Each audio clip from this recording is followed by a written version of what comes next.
Well, here we are on Thursday night, and guys, you're probably hearing Mooch right now, and you're like, who is this imposter? Who is this taking over CrossFire? Well, Mooch has got a bit of a head cold here, but listen, we said this back in the day. Shout out to the great Crap Gamer. We said the show must go on. Luckily, when Mooch is not sounding himself, he has the great Mag on the show, which is we're gonna get to intros in a second. I want to say shout out to everybody that's here. Great Thursday, lots of news, lots of back and forth in the community the past couple of days, and rightfully so. Great conversations. We just had a fantastic talk before the show went live. We're going to bring that to one of the topics tonight. Want to say to everybody, we've been doing every Monday night and every Saturday morning on twitch.tv. This Monday, I couldn't make it, so we didn't go this Monday. We will be back Saturday morning. It's twitch.tv, Mooch TV, M00CHTV. Drop the O's for zeros, guys. Shout out to the great James Vincent. I see him. Mooch, is this Apex? It is not Apex. It is the great CrossFire, but nonetheless, the great James Vincent is with us, everybody. Yes, everybody, please let him know that you appreciate him being here. Guys, we have a fantastic show for you. If you'll take a second real quick and hit that like button. Also, the subscribe button, your name will come up in lights in that fantastic description. Right above that's the join button. A lot of buttons, a lot of things happen when you hit them, okay? That join button, you become part of the Mooch Maniac family members, and it means the world to me, and it really does help the channel out. You guys have been so supporting lately. The shows have been great. The views have been great. And everybody coming over slowly but surely. You can see right there below the description, literally copy paste that into Twitch, and you can follow me over there. It's easy peasy. It's great. We have a great time over on Twitch. I love talking games, but I really, really love playing games. And that's what we do over there. So it's a lot of fun. Myself, the great Blaze 4K and Lazy Vibes. And soon we'll be doing a couple of Warzone streams with James Vincent on Wednesdays. We're going to work that into the schedule as well as soon as we can get Mooch back to 100% of health. That being said, let's get to this great panel. I have to say thanks to each of these guys being here. The great Death Singer. Death Singer, I have to say thank you for being here tonight. You have been at war on Twitter, now known as X, for the last 48 hours. I don't know how you're even standing still, Death Singer, especially with the games you're playing. It's not a war. Oh. I dropped the tweet and then left it. Like, everyone else is arguing under the comments. Like, what do you mean? I ain't fighting this battle. I looked at all the notifications. I was like, I'm good. I'm going back to my games. Like, what the fuck do you mean? That's so great. I do have to say, Death Singer, I really do. You got to appreciate that, Singer. Death Singer, how you drop a tweet like you do and then just put your phone down and come back the next day, that is an actual superpower. Because when I have one of those kinds of tweets, I'll walk away for a minute, right? Come back with a coffee, and if the phone is blown up, I have to answer these 80 messages. I have to. It's just this weird, I don't know what it is. It's probably like me in side quests and video games. I have to answer those. So nonetheless, Death Singer, great to have you here. LePedro 1983 says, what's up, panel? P.S. Mag G loves the Dodgers. I don't think Mag likes the Dodgers. No, he doesn't. No. Thank you, LePedro. He busts my balls in my chat all the time about it. And sends super chats, by the way. He does send super chats. LePedro, thank you very much. I'm even giving you the accent, buddy, because you deserve it. Speaking of that, the great Mag is here, guys. Mag, honestly, even you said, what the hell is wrong with your voice, Mooch? I don't know what's going on right now. I'm taking cold and sinus medicine. And honestly, it's that time of year, though, Mag, right? I know you're a little further north than me, but we're dealing with the same shit right now, Mag. I appreciate you being here. Hopefully you can take the place of the Mooch because you're so fantastic on the microphone yourself. Mag, great to have you here tonight. How you doing? Sir. I'm doing fantastic. Ladies and gentlemen, listen, man. Mooch sounds like a wounded animal right now, but it's okay. We're going to carry him across the finish line, Please okay? do. So, yeah, and actually, the fact that Nib is not here, the show is not going to be 4.5 hours. That's correct. So it's just busting your chops, Nib. And I know you can't hear me with no internet, so, there's that. Anyways, all joking aside, man, we got some things to talk about. It's going to be a great show tonight, and all kinds of things going on. It's going to be exciting, man. Let's get into it. Absolutely, Mag. And listen, these next two special guests that we got on, it means a lot to me to have them here. Starting with the Wolf. Wolf is back on the show. Wolf does a lot of things, and it's easy to just say we're going to do a podcast and we're going to talk games. But what Wolf does is some fantastic stuff. He's got his own thing going on here. He's got his own thing over on Twitch. He's a huge part of the community, the Tekken community especially. Wolf, it is an honor to have you back on the show, buddy. I know you know what you're talking about, not just gaming, but things in PC and all things tech all around. The great Wolf is back with us. Wolf, how you doing this evening? I am doing great. I'm also suffering with my voice right now. So I hear you. I hear you. We're gonna make it through, guys. I promise. This will not be a 4-hour marathon. Shout out to the great Nib. Nib will keep us going until easily 1 a.m. in New York. We won't be doing that this evening.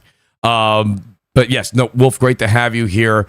This next guest as well, very difficult to get this man on the show. Very difficult. You don't understand. I had to have all my people call all of his people, maybe even a couple family members to call in a deal.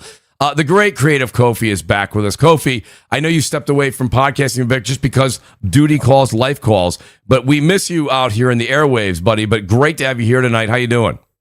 I'm doing fantastic. And to your point, any free time that I've had, I've spent gaming. I had to choose, and I wanted to still be obviously sharp in the knowledge of what's going on in the gaming community. Mm-hmm. So I kind of chose gaming, but I'm glad to be back in a rhythm. Hopefully I'm here at least every 4 weeks. That would be phenomenal.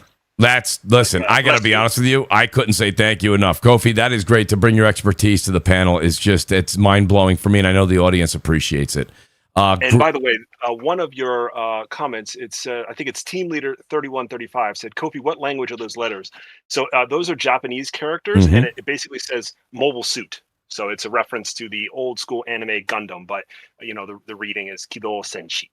Great to have Kofi. The amount of wisdom you bring is fantastic. This entire panel's IQ has gone up by 25 points just because you're here.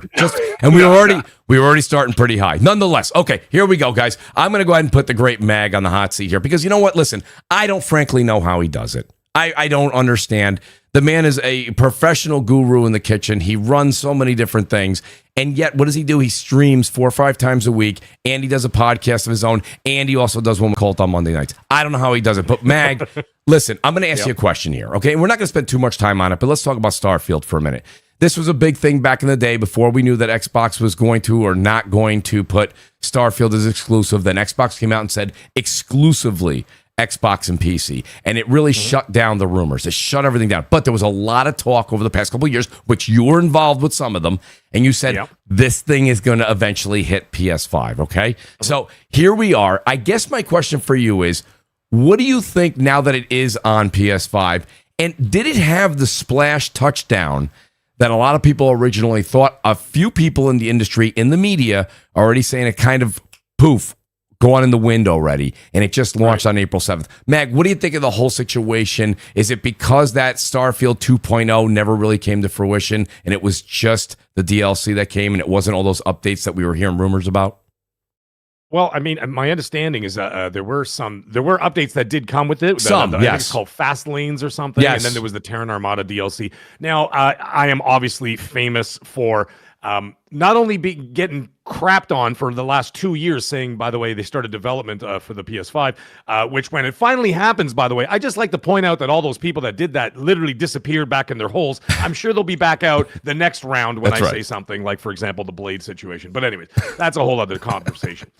I am also famous for not liking this game at all. And when Colt and I do the show on Mondays, he loves it. I hated it, right? And it's kind of cool. Like, it's kind of fun. It's like a Siskel and Ebert kind of situation. You know what I mean? Like, the man has put like 700 hours in that game. I put in 11. And I mean, I wanted to throw myself out of a window. Seven of those 11, you were asleep in a coma. Go ahead, Mag, please. Dude, I just couldn't do it. And whatever. You know what? That's fine. I mean, absolutely. You will see the greatest movie of all time. You can have 90 people who love the movie. That's true. You can have 10 people that say it's the worst movie they've ever seen. Correct. You know what I mean? So it doesn't really make a difference. It's just opinions. That's how it goes. Now, that being the case, what I did is I re-downloaded it. I had the premium edition on Xbox. I never bothered to buy it for PlayStation. I'm like, everybody's like, oh, Mag, you're going to buy it for the PS5 Pro? And I said, well, why? I've already got it right here. And so anyways, I re-downloaded it on Monday. By the time Tuesday came around, I turned it back on. And I can tell you from my personal experience, yes, the gameplay was running a little bit better. The performance was a little bit better. The loading screens were a little bit faster. They even had like a sort of, what the hell is it called? Like a fast travel kind of thing. If you just wanted to land somewhere, you just show up outside the ship. I'm like, okay, there's some quality of life things there. Great, fine, whatever. No problem. However, in my opinion, when you start doing that stuff 2 years out, that's when you're kind of like, well, you know, the ship has sort of sailed. For a lot of people, whatever. But I also did hear, now someone's gonna have to confirm this for me, that it was at one point the most pre-ordered game on PlayStation this year so far. Is this true? Because I mean, I don't know. I'm asking. It was. Because I didn't really pay that close attention. I don't want to sit here and say it was the most, but it definitely was up there. Yes. That's why I'm not confirming any of that. I'm not saying any of that. But either way, what I did do is I went into Metacritic, and I found it interesting because some people did go in there and review it. So if you look at the Metacritic scores on PC, it's an 85. On Xbox, it's 83. And now there's only 13 reviews on PlayStation, but either way, it's at an 80. And my suspicion is that if those other reviews had like 90, 91 reviews, I think Xbox had 88 reviews, something like that. And PlayStation has 13. So I'm thinking to myself, I'm like, well, judging by what I'm seeing here, I think it probably would have ended up below 80 is what I was sort of predicting. It's very hard once you get a Metacritic score. It's very hard for it to continue in an upwards trend because usually those larger numbers come first, and then it kind of goes down from there. The one I found interesting though is I saw that Porter Rock pointed it out in one of his tweets. It was kind of funny, and we did talk about it a little. Colt and I were talking about it behind the scenes and having a bit of a laugh about it. Who the hell was it? DualShockers. So DualShockers, I don't know if you guys know about this situation. The DualShockers gave it a 90 on Xbox, right? And their review was pretty glowing. It says, this is like the pantheon of sci-fi RPGs and blah blah blah blah. And then all of a sudden, the same outlet gave it a 60 on PlayStation. What? Okay. What? You guys didn't see that? I did see it. You did see it? Yes. Okay. So literally the same reviewers gave it a 60 on PlayStation. They gave it a 90 on Xbox. So I'll just be very quick here. It says PlayStation 5 release of Starfield was the game's second chance, which is weird because when you phrase it as, and this is what I talked about on Madcast on Tuesday night, already when they say it was the game's second chance, and I'm like, what second chance did it need in your eyes? You gave it a 90, right? I mean, to me, that's like, right? So like it didn't, if you gave it a 60 or a 70 or whatever on Xbox, then you can go back and say, well, this was its chance to have its second chance. So already that sounded weird. So all I can deduct is that somebody else reviewed it. And he says, one where it could have been shaped by player feedback, kept out of blah, blah, blah, blah. And it says that chance has been wasted as what's here isn't much different from the 2023 release. So I took that, I went and turned it on, I played it, and to me, it was pretty much with a couple of quality of life changes, it was basically the same game. And I looked at it and I'm like, you know what? I put in 2 more hours and it just didn't, you know what I mean? It did nothing for me. And I'm like, it just confirmed that I'm like, listen, man, I can't do this. So I ended up playing in total almost 14 hours. Now, the thing is, it's hard to ignore the comparisons with a game that came out, in my opinion, was not really. Sorry. The quality of life features of the games were not good because I know some people are going to freak out in the chat. However, I said it a couple of weeks ago when Crimson Desert came out. I said, listen, guys, I streamed it for 7 hours. And I told the audience, and I said, listen, guys, there is a great game here. It's just not here today. I said, this is just not it. I'll go back to the game later on or whatever. Right. All of a sudden, with their lightning speed, they do all these updates. And that's another thing, by the way. I don't want to get to the Crimson Desert talk, but it's pretty goddamn obvious to me that they knew before the game launched that those were problems, because there's no way you can have a turnaround that fast of all the issues that exactly I and many other people complained about. They already knew. Yep. So I think they had to hit a deadline for shareholders and whatever. And investors. I agree. But anyways, it doesn't matter. The point is that when you turn on that Crimson Desert now, I'm playing that on the PS5 Pro. It is a night and day difference in terms of the user quality of life features, the graphics, the performance, and everything else. Now, the thing is, with Starfield, in my opinion, before people freak out, is that to the core, I didn't think it was a very good game. It was slow. To me, it was boring. It just didn't go anywhere. I didn't find the exploration very rewarding or anything like that. And the reason why is when you turn on and you play something like Crimson Desert for like 25 hours or so, whatever, however many hours I'm in now, is that you see the difference in the quality, the core quality of a game.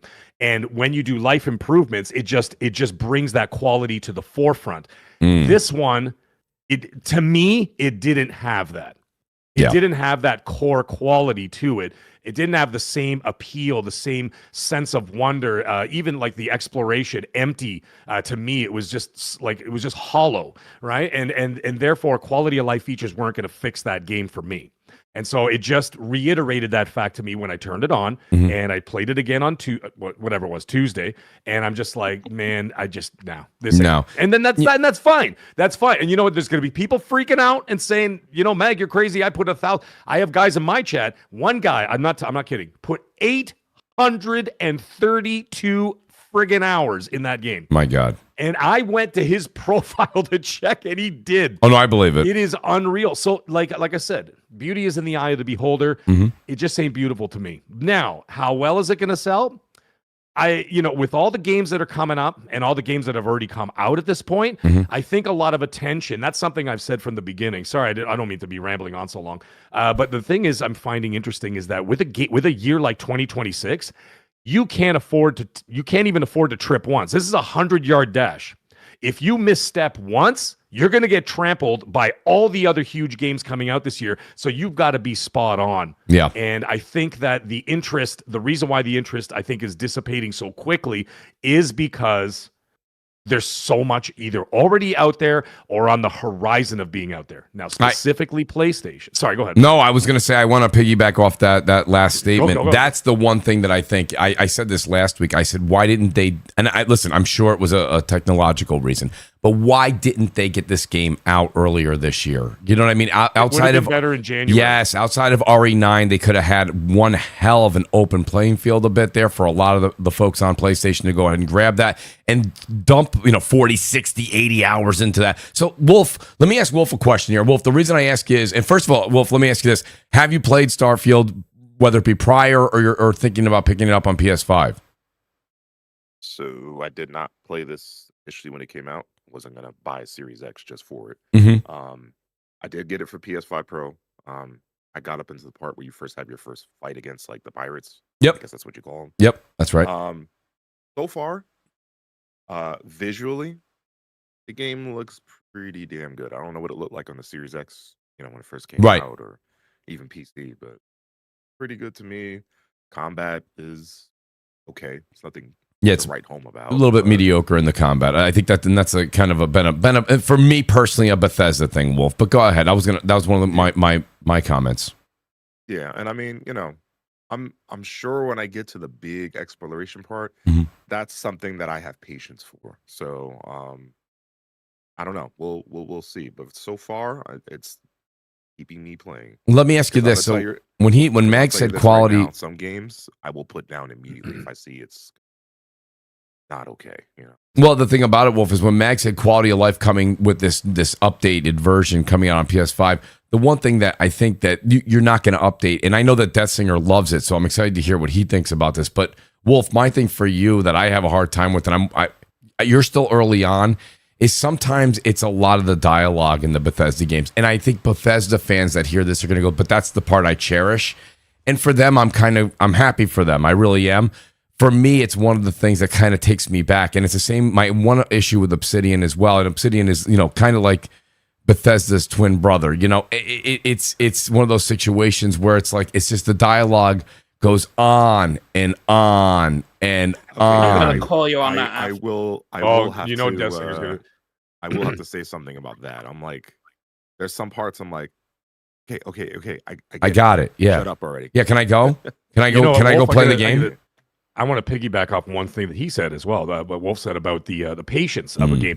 I find that, like, for example, I'm going to bring it up again, only because I'm playing it now. Not right now, but you know what I mean? With Crimson Desert, is that I find that with patience and that, like, I am much more relaxed and calm in a game like that when I'm going around, and I find that your exploration and your patience and even just their attention to detail keeps me engaged, because you just absolutely don't know what you're going to find around every corner, and the level of detail is staggering. So, like, I'll give a very, very quick example. I found a giant hole in the ground, right? So I'm looking down at this hole. I'm like, what the hell's down there? I see a little pond. So I'm like, all right, let me just jump down there. So I just jump down there. There's nothing on the map, nothing going on. Yeah. And I go down there, and I'm looking around, nothing. All right. There's a couple of diamonds or something. I hit them with my hammer or whatever. And my pickaxe, I take them, and I'm climbing back up because I'm like, okay, I got to get back up there. Halfway up, I find a mural. Now, like I said, nothing on the map. There's this mural on the wall, and I'm going, what the hell is this? So I put my lantern up against it, and there was a memory there. And all of a sudden, I'm like, wait a minute, there's a secret door. And then I push the secret door. It takes me into this thing called like the Chamber of Dragons or something. Yes. And then there's like stuff inside. And I'm like, what the hell is this? And this is incredible. And like, there's all these happenstance situations that keep you engaged. I was talking to Colt the other day and he goes, what are you doing? And I'm like, I'm just doing some archery. This is not what I do, right? But for some reason, I was just sitting there for 40 minutes in the middle of an archery competition going, this is amazing. And like just all these little things that happen in the world. You talk to some broad at a farm or something. All of a sudden you're on an epic side quest that wasn't even on the list. And I found that at least with the 14 hours I played with Starfield, I know that maybe not be enough, but I didn't find that reward for my exploration. A lot of it was just empty. And I mean, that was just my experience, like I said. So there is a difference there. I could see myself pouring 200 hours into this game, into Crimson Desert. I couldn't even get past 14. And again, the dialogue was a thing too. That was a bit of a thing. I'm like, holy Christ, would you got like they just kept more options kept showing up. And I'm like, please just give me the mission, sir, so I can go. So listen, I'm going to give Dessinger a chance to rebuttal here, but I see Jez, shout out to Jez, the Gaming Grindhouse is here. He says, you know, the what is it? Love Crimson Desert, the Crimson Glaze is real. You know, I have really, I made a decision. I think, and I'll admit it on the air. I think I made a mistake. I decided to pass on Crimson Desert till later this year because I was playing through. I got the platinum in RE9. I was playing a lot of Marathon at a point. Went back to Arc Raiders after the update. We have Mouse PI coming out next week. We have Replaced coming out next week. We have Sorrows coming out, right? Sorrows comes out on the 30th. Pragmata's on Friday. Oh my God, Pragmata comes out April 17th. That's correct. So my point with this was I just strategically looked at the calendar. Then I started counting all the granular pieces of sand in the hourglass. And I'm like, oh shit, I'm out. I'm out of time. I don't have that. It's not even just that. How am I going to play 100 hours of Crimson Desert? It's also money, too. That's right. It's not like That's a great these things point. are free. They're not. Yes, they have to fight for our time, but there's also a dollar value that goes into this. It's a good people point. have to make a discerning. They have to make a decision. Absolutely. Yeah. Absolutely. And you have to make that decision. You know what's going to happen this fall, and I've already said it. And we're gonna do this, by the way, guys. We're gonna do like a little like gentleman's bet at one point and say which one is gonna get Titanfall 2 this fall. Oof. Because people can't afford everything. They can't. It's impossible. There's 7 AAA games that we already know about between September and November 21st. Not everybody can afford to buy all those things. That's a great point. So at some point, there's going to be a breaking point, and we're going to have that gentleman's bet. What's going to get Titanfall 2 to this year? And this game coming out in the middle of all this shit, like I said, just like you said, Mooch, you got 3 games coming out next week, and then a week later you got Sorrows, and then 2 weeks after that, you've got Forza Horizon 6, and then in the same week, you got 007 and Lego Batman. I mean, what are we talking about? I don't know. I mean, that's why. So I'm glad Mag ran down the calendar for you guys. That's why, and I don't know, maybe the panel's going to shock me right now. I don't have anything that I see in the late June, July. That's when I thought I would sit down and really kind of cook with Crimson Desert. You know what I mean? So I was like, I got that little bit of a window there. That's what I'll utilize as that point. Dessinger, we made a point to mention the writing at Bethesda, which I know you think is a darling. Myself personally, it's one of the downfalls. I just feel like they've never moved on from the 360 era in that. It's just too many options. It's too much. I know it's lore, but maybe it's not always that interesting. What do you think, Dessinger? All right, I'm going to break it down. So Starfield is average. This update brought it to a good RPG. Okay. Because as an expert on it, and having played a shit ton of RPGs, yes, this is true. Genre, like Bethesda is easily out of the top 5, like pantheon of RPG developers, because Fallout 4 had some drawbacks. Starfield, not a great start. They kind of fallen off, and that's why I took issue with the comparison to Obsidian, because Obsidian, despite what you may think of The Outer Worlds 2 and Avowed, it's still very, very, very good, whereas Starfield has a bunch of issues. Now, some of those issues were addressed with this latest update, because the cruise mode is pretty fun, and And you don't have to fast travel anymore. You can literally just fly about, which is what people wanted to do in the first place because it's immersive. You know, I want to fly through space and go from planet to planet. That was the promise on day one. Now, they didn't deliver on that promise,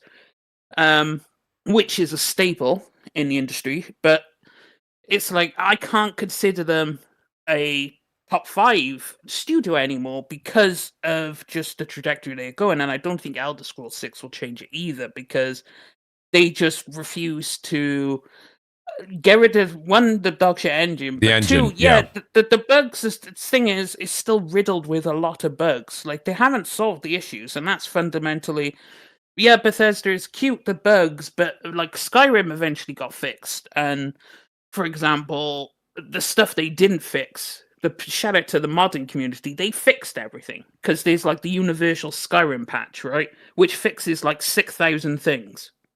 So they went through, combed the game, and fixed all the shit that was broken. So people are willing to do that for the Bethesda games, but it's like when you look at the competition that Starfield has coming out, like Warhorse is now in the top 5 because Kingdom Come was great niche. Kingdom Come Deliverance 2 catapulted them. That's like the highlight. And then you have like CDPR. Yeah, you stumbled with Cyberpunk, but you easily brought it back on track and you did what you had to do. So I could trust them with that. But it's like Starfield in of itself, I understand if people don't want to play it because it can get a bit boring. And if you don't like exploration and sometimes the planets could feel a little bit dead. And if you're not really about... There's not enough stuff going on. Like, exploration in Crimson Desert is fun because there's something around every corner, right? How many hours do you now have, Deathsinger, in Crimson Desert, by the way? Probably 150, 60 maybe. I don't know altogether. Did you say 150 or 50, 60? No, 60 to 100, somewhere in that ballpark. Okay, got you. But it's like, there's so much to do. I'm taking my time with it because this is a game where I'm gonna have to comb over and find all the secrets and shit, right? I'm not like, I'm still in Act 1. I'm just going riding around, just finding secret shit, like holding my lantern up to every single wall I can find in case there's some secret behind it. So, you know, obviously I'm plodding along with that, but I don't have too much going on, so it's fine because like Pragmata's coming up, but that's like a 20-hour experience. Yeah, I think that'll be 20 hours. Yes. And I'm not playing Saros, so like there's nothing really coming up for me, so I could take my time with it. So yeah, it's essentially that's it. Like it is a good RPG now. It's not amazing, it's not great, it was average. It's good, it's worth checking out if you got nothing going on, or if you were unsure, it might be worth rechecking it out. But if it's not your bag, then this ain't gonna change it. If you initially disliked it, I don't think this will change your mind. I kind of feel that's like funny you say that, Deathsinger, because I am an RPG guy, not hardcore RPG, but more like action RPG, but whatever. It's still a genre that I deeply love, and this one just didn't connect with me. You know what I mean? So I like, to me, in my mind, it was just, I think it was the game itself, not the genre. You know what I mean? But like I said, that's just my personal. Well, what experience. They did, Mag, what I'm hearing from you guys, and I want to hear what Kofi's got to say on this too, is that I think the scope of Starfield started so big, and Deathsinger said it just a second ago, and I picked up on it. He said sometimes it just feels empty, and that's the thing. If you're gonna have a world like what Crimson Desert did, and I'm seeing clips upon clips of people just wandering, and they are just walking. Listen, this was fantastic, and I'm not playing it, so I don't know. Guy just walks by this abandoned, like, barn-looking thing. Just nothing. There's nothing there. Most games, you just ride right by it. He gets off. He looks at it. He walks into it. There's nothing. There's a piece of rotten wood. You could, but you can engage with it. He engages with it. He opens it up. He drops down. When he's down there, opens up this whole cave. Goes down there. Does very similar things like Mag saying. Shows a lantern. Opens this. Got a shield. The shield is a rare shield. No one even knows where this thing is. Now they probably do because it's on the internet. But my point being is like the exploration was there. I feel like with Starfield, you would get to a planet, you would walk 3/4 of a mile, you'd have a small little substation there, right? And I played about 20 hours of it back when it first came out, right? You get into a fight with a couple of NPCs that really were not great AI at all. You'd pick up the mission that you had to. Yes, you could pick up 47 sandwiches and juggle them all on your spaceship later. and then you head back, you hand it in, and you do that over and over again for the 832 hours your buddy did. For me personally, that's a lot. That's a lot for very little. Like, I will say though, if you pick it up on PC, the mods are actually fantastic for yes, this game. the Star Wars one is phenomenal. The Star Wars Overhaul mod, like I play that now because the Star Wars Overhaul mod is so fucking fantastic. Walking around Tatooine, you're going around Mos Eisley, and you got the blasters, you got all the bounty hunters and everything. You got the huts there, and all the guns are Star Wars authentic, and you're running around with Boba Fett's armor on. And you obviously you have the jetpack and you can fly around. It's just a fantastic time. Like, despite Starfield being Starfield, like this mod makes so if you're on PC, play with this mod. It's not hard to install or anything. You just download it. No, I actually watched. You know what, though? That's like you guys coming to one of my restaurants and then sit down and have a nice meal with your wife or your girlfriend or boy, whatever. And then I come out of the kitchen and be like, all right, Death Singer, come on, you cook your own steak. Right. Yeah, I was going to say, no, it's you know like, what I mean? Like, no, it's like Mag, you're making someone else. Mag, you walk over, you're like, Mooch, what can I get for you? And I'm like, oh, nothing, Mag. I brought my own, and I pull out a McDonald's bag. It's like you come to the kitchen and cook your own dinner. Yeah, I'm just. No, I brought my own, Mag. I just wanted to visit you in your restaurant. No, I hear you. That's the one thing. So I say that all the time, Meg. I don't know if you've ever heard me reference this. To me personally, and don't get me wrong, the mod community, tip your cap to them. Amazing work. And yes, sometimes in this case, they really do make it better. I did watch a streamer stream that Star Wars mod when it first came out, and the music, they're playing the Star Wars music behind while you're walking around doing nothing. It really does make the event. But what I enjoy a lot of times when we talk about games on the show is what the creators and the developers intended, right? Like you just said, what the chef has made for me. I don't order a steak and then smother it in A1 sauce. I'm not saying if you do it, it's a problem, but I'm saying at that point, just stay home and cook your own. Because if you're going to go ahead and smother the chef's delicacy, just make your own and smother it in A1 sauce. That's fine. My thing is this. That's why I don't want to buy a game and then have to rely on the mods to make it a good time. That's the thing. So I get where that singer's coming from. Think of it as an additional fun time. Like if you already own the game like I do, and you're like, well, this DLC isn't for me. Let me just try this mod out real quick. Bear in mind, it's voice acted. There's quests. There's a whole storyline. That's right. There's side quests. Like these people did their own quests, did their own voice acting. You know, people in the community came in and voice acted, and it's really fucking good. And these people actually flesh out a whole campaign. They'll give you quests, subquests, NPCs. Like, it is essentially a game inside a game. That's right. And so, even if you don't like the Starfield story, the Star Wars story is actually fucking good. So, it might just be worth it just to play through that. And it's, you know, a free game inside your game. What's not to like? You made your purchase, and you get a free game along with your purchase. I mean, no, I see it. So let me ask Kofi, the great Kofi. By the way, the great anonymous boss says consider smashing that like button, guys. Please do it. That like button. 200 of you here. Really appreciate if you guys hit that button. And shout out to Americo. He says, why is it okay for mods to fix Bethesda's problems? We're gonna get into that too. But Kofi, did you get a chance to play Starfield, whether it was when it first came out or recently on PS5? I did not. I am going to admit I am somewhat of a Bethesda game hater. I try almost every game that comes out. I typically do not enjoy any of them. So I can't speak much to it. I have a friend who loves it a lot, loves their series of games a lot, but has issue with the lack of, I guess, density with how you explore an adventure. So I've seen him play, but I'm going to reserve my takes because I don't want to put my biased takes over something I haven't spent any time in myself. So you know what, Dessinger, let's go back to Brian East, Americo's question here, because it is a valid question, and I am not going to disagree with you, Dessinger, that they make it better. They do make it better, but he says, why is it okay for mods to fix Bethesda's games? Problems. My point being with that is everyone says, oh no, Bethesda's a darling. They're fantastic. They're not to be touched. They're one of the top tiers. Meanwhile, they launch with bugs. They launch sometimes with disinterest. They launch with unbelievable narrative that can put people into a coma for 2 years. Why is it we have to rely on the mod department to fix this? And it's time after time, Getzinger. It's a tradition with Bethesda at this point. You have to go all the way back, right? You have to go back in time. Let's jump in the Wayback Machine to the original Xbox, right? When Morrowind first came from PC to the original Xbox, right? Now, that was when people started realizing, yo, they're giving us a sandbox with all the tools for us to do what we want inside the game, right? They're giving us freedom to edit their game, right? And that was always a Bethesda staple, whereas, like, if you want to put something in this game, we will give you the tools to do so, but here's the original game, right? Yeah.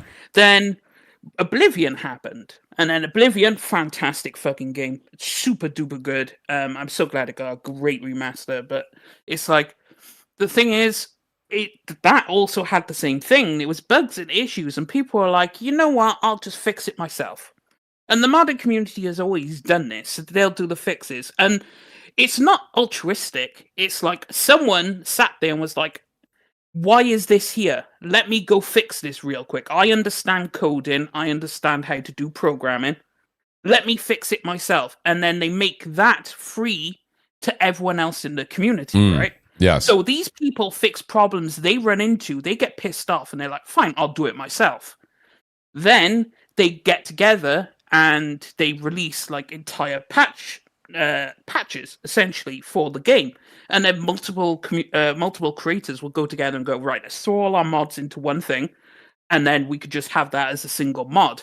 And so people naturally did it. And bear in mind, that was back in 2001 all of this started, right? So this has been a community thing for what, 2 decades going on now, and it's just a thing that has arisen from buggy-ass Bethesda games. And every time they do, they release a buggy game, and every time the modders go, okay, whilst I'm fixing it, you know what? For example, Skyrim, they loved the sandbox so much, they actually got together, got some friends to do some voice acting, and they created the whole quest and the whole map and everything.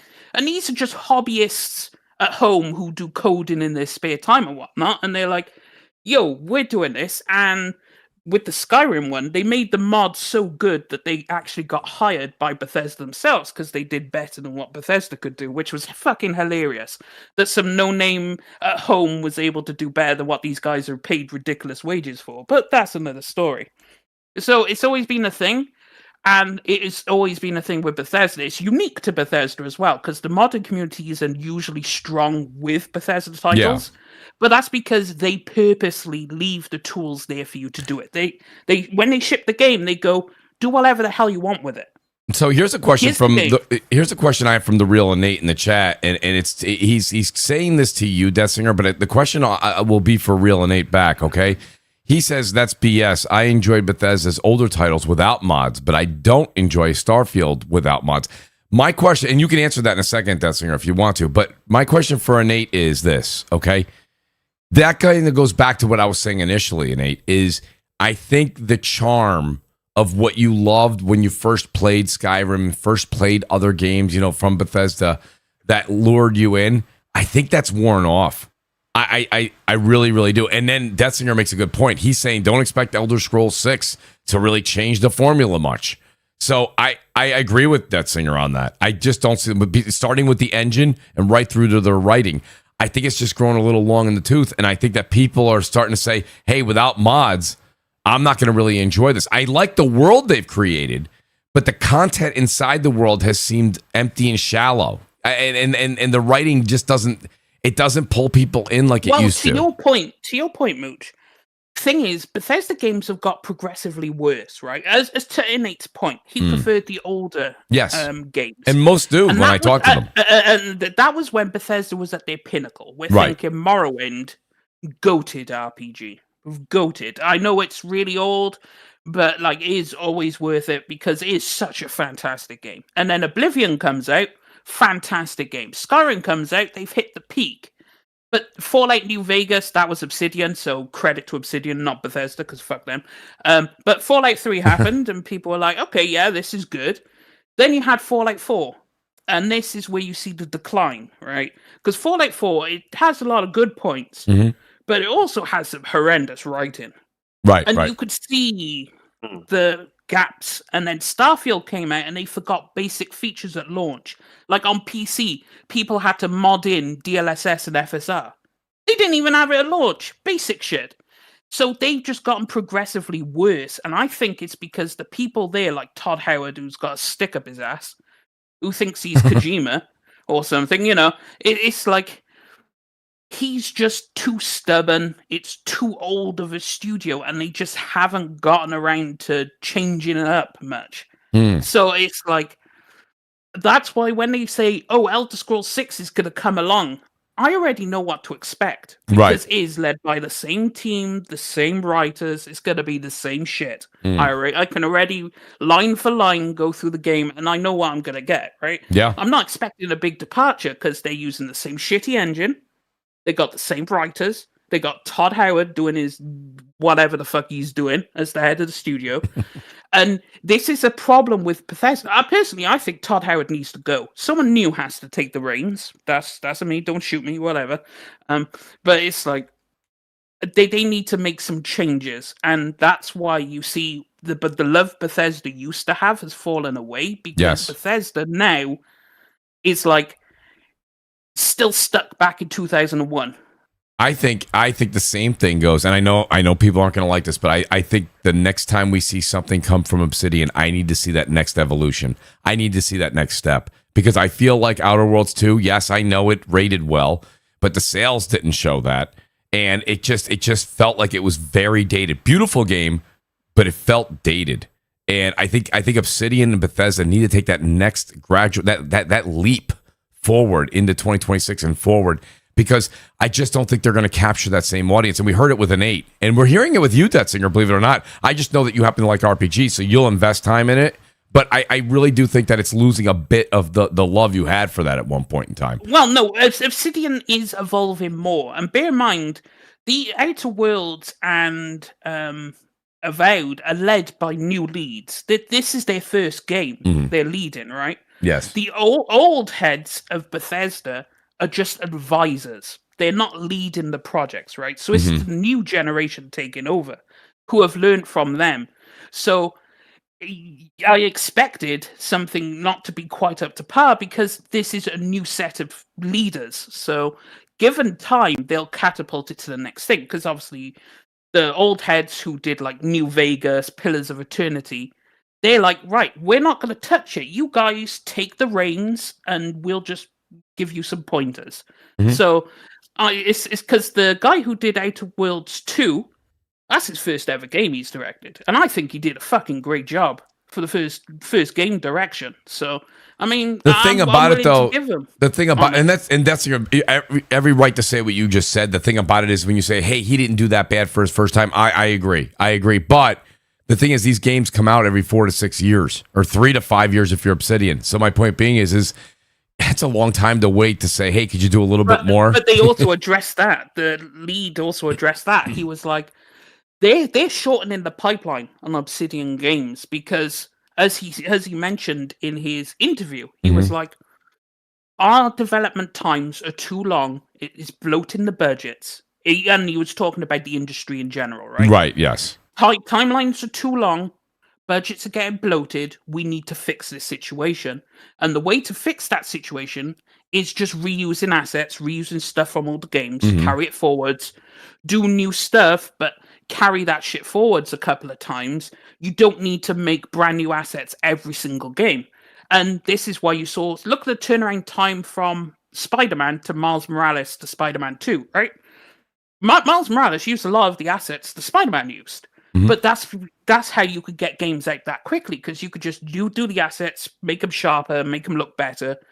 So that's why Obsidian said that's their plan going forwards, is they want to shrink the pipeline because it's gotten too bloated, and that is a good thing, and a lot of studios should do that, because 7 years on a game is so 6, 7 years. I agree with you. I 100%. Like three years for a game is pretty good. 3 years, but I don't feel like we're going to get that next gravitational leap with 3 years in the oven. I just don't. I think you're going to get more of the same.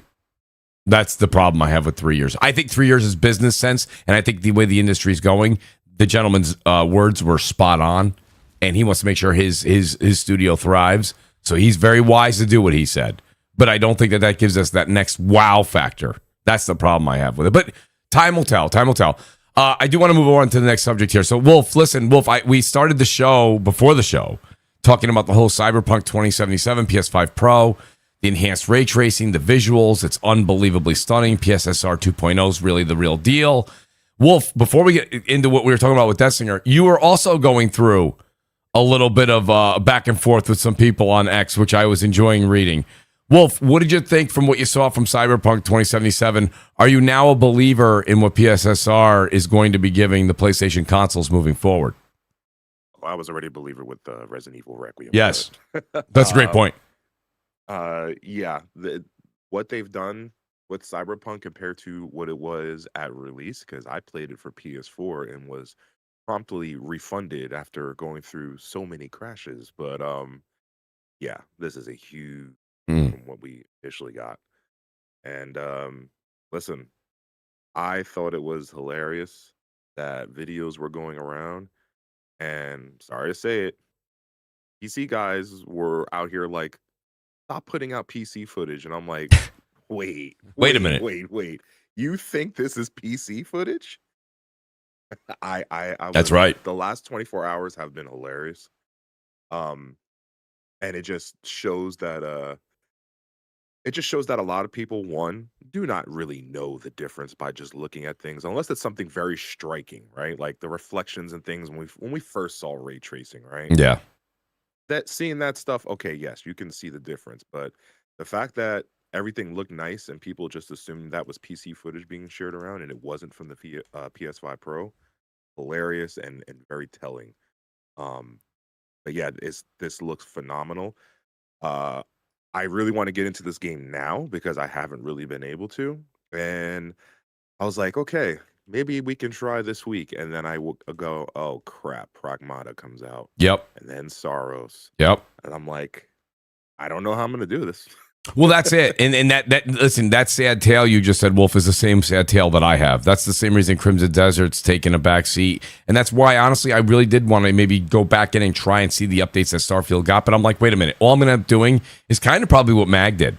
Go in, try it out, see if anything really blows my mind. If it doesn't, I'm going to end up putting that thing away again, too. So I was like, you know what? I don't have time right now.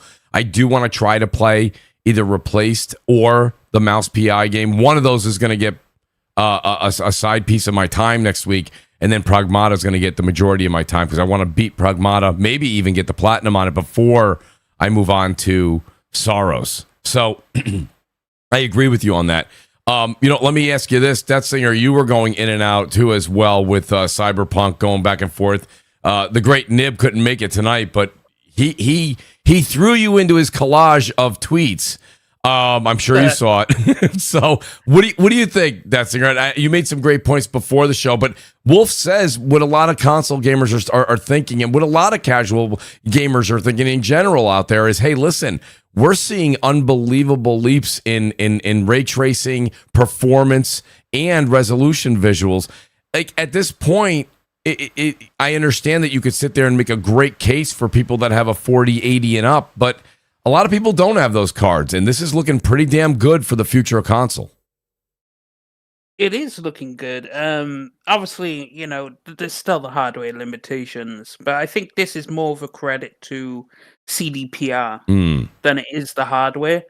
Because CDPR pulled out all the stops to put what they did into the game. Like, this update was big, and you could tell they put time into it. Now, obviously, they skip some stuff, but that's to be expected because, it is an update at the end of the day. It's not like a new release, so they could put as much time as they can into it. And for what they managed to achieve, because when Digital Foundry took a look at it, that's where a lot of people got confused about it, is because it is essentially the ultra ray tracing mode on PC, right? Which is what a lot of people, loads of people will run it at that level, right?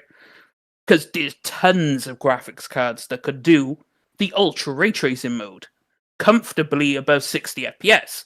I did a cursory glance through of like 10 different graphics cards, and they were all doing it 40p, and then you had ray tracing ultra 60 plus FPS, and I was like, okay. So this is kind of like a standard, and when you look at it for consoles, that is fantastic. And that's also what I said on the thing. Like, for consoles, this is great because I don't think there's a better implementation on PS5 of ray tracing than this game. I could be wrong about that, but I think they pretty much got everything they could into the game. The difference was, obviously, they noted that it was missing a lot of the reflections, because when you play on PC, they worked with NVIDIA when they released this game to change the pipeline. So when you go into RT mode, it replaces everything with the ray trace stuff. So they personally did work with NVIDIA, and everything is ray traced in the world, and it's missing some things ray traced. A lot of the reflections, like the sea, the mirrors, all that kind of thing is ray traced, but everything is ray traced on the PC version. And I was like, this is really, really good. And my post was more so saying, laughing at the guy getting roasted in his own comments, more than saying, oh, this is a terrible thing. And I think a lot of people got confused by that.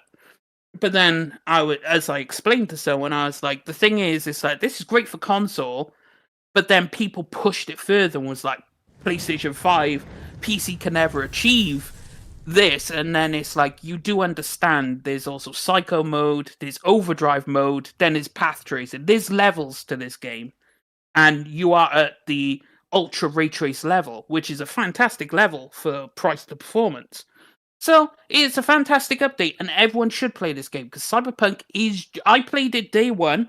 Yes, there was some glitches, but I didn't have any game-breaking bugs, and I thoroughly enjoyed the game. And I recommend... Yeah, day one on PC, yeah. I didn't play it on console. Oh, no. Oh, no.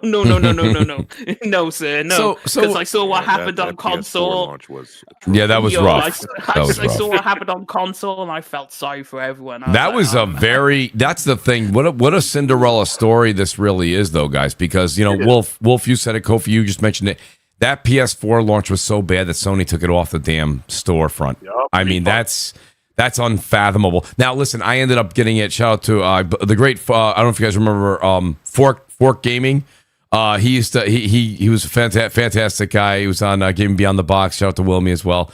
Like he says, Mooch, listen, I'm going to jam out to Cyberpunk. You got to play this, and he gifted it to me on Steam. But then when it was pulled off the store shelves and then it came back on, I ended up getting the Steelbook PS5 edition. I think it was PS4, ended up being a PS5 upgrade on physical disc. So I have that for PS5, and I think even recently, maybe when I say recently, within the last year or so, I think PS Plus or PS Essentials got it at some point in time as well. Yep. I think, right? Is that right, Kofi? Yep. Yeah, that's so true. And it's really just to piggyback on what you guys. No, please saying. Go ahead, Kofi. Initially, did not even want to play Cyberpunk, but I was convinced that I'd play it eventually when it was re-released for PS5. Yes. Now, lo and behold, I'm still busy with other games, but this update, because I have a PS5 Pro, I am very interested. I'm going to go ahead and reinstall that, and I think this is my time to try it. Now, of course, I'm just like you guys. Same here, though, Kofi. Same here. I want to dabble with it. Kofi, have you played it before? Or this will be your first run through. This is really my first time paying attention to it. I have installed it. Can't say I've really spent any time with it, but I probably have about 10 or 12 hours into it when it did get the PS5 update, and I was like, okay, it's still some other game pulled me away from it. Nothing bad to say about the game. One of the most awkward complaints I have about the game, and I heard you could turn it off. Guys, tell me, anyone who's played a lot of time in this, please. Yeah. I cannot stand the music while you're in the menus. That weird. It's almost like nails on a chalkboard. Do you know what I mean, Wolf? It is the most awkward sounding. Why would you choose that when you're in menus enough? Oh, it bothers me. I'm sorry, man. It's weird stuff. Weird. That's a weird complaint. I think you can turn off. Also, Kofi, I heard you could. In Cyberpunk, for your choice of girls, always go with Panam because she's best girl. Like, okay. Judy is fine, but when you see Panam bent over that car, oh man, it's gonna be over. Listen, I know that right now Nib is listening to this show on his phone, and he clipped that. I'll tell you right now. You know what's so funny though about go ahead, Wolf. They weren't even going to put out a patch for the PS5 Pro. Remember I know. when it first came out? That's correct. Like, no, we're not doing it. What do you think sparked that though, Wolf? And I mean, we're just speculating. Oh, Sony definitely called them and said, you might want to revise that statement. Remember how we took this off the storefront? You might want to think that again. You're right. They weren't going to do it. And this is absolutely taken over. I got to tell you something. The Cyberpunk 2077 PSSR update for PS5 Pro, that's a lot to say, has absolutely shadowed the whole Starfield event. Everything has just been... my whole timeline is just... It's reflections. I know some people they're having fun. It's almost like this is Puddlegate 2.0. It's all right. It's all reflections. All I'm seeing is that I'm seeing the neon signs. I'm seeing the city, the reflections off of the cars and the water and everyone's going to the same part of water. They really are capturing their own footage. And yes. I'm like, really? You know what's funny though, Wolf? Let's talk about that for a second, okay? Because in all honesty, that is the craziest thing, because I thought the same thing. Yet every single one that I see, no matter how big the Twitter account is still getting over 500 likes on each of those water images. Every one of them. I don't care if you have 40,000 followers, 2 million followers, or 3 followers. They're getting 500 to 1,000 likes on those water images. It's unbelievable. Wow. I think that's why you're seeing everybody do it. Shout out to the OA. I see he's here as well. So, Mag, it wouldn't be a show without the great Donnell Brown. You know that, right? And he has to troll. He says, RE9 is the waste games I played this year. Playing the game is like watching a Bills game. Y'all know I'm right. He goes, LOL. RE9 sucks. Bills we know suck. Well, Donnell has to throw a jab. He has to throw a jab. Donnell's an LA Raiders fan. He's a Raiders fan. I mean, Las Vegas Raiders. I'm sorry. I probably wouldn't speak at all if I was a Raiders fan. Jesus Christ. Yo, Donnell, come on.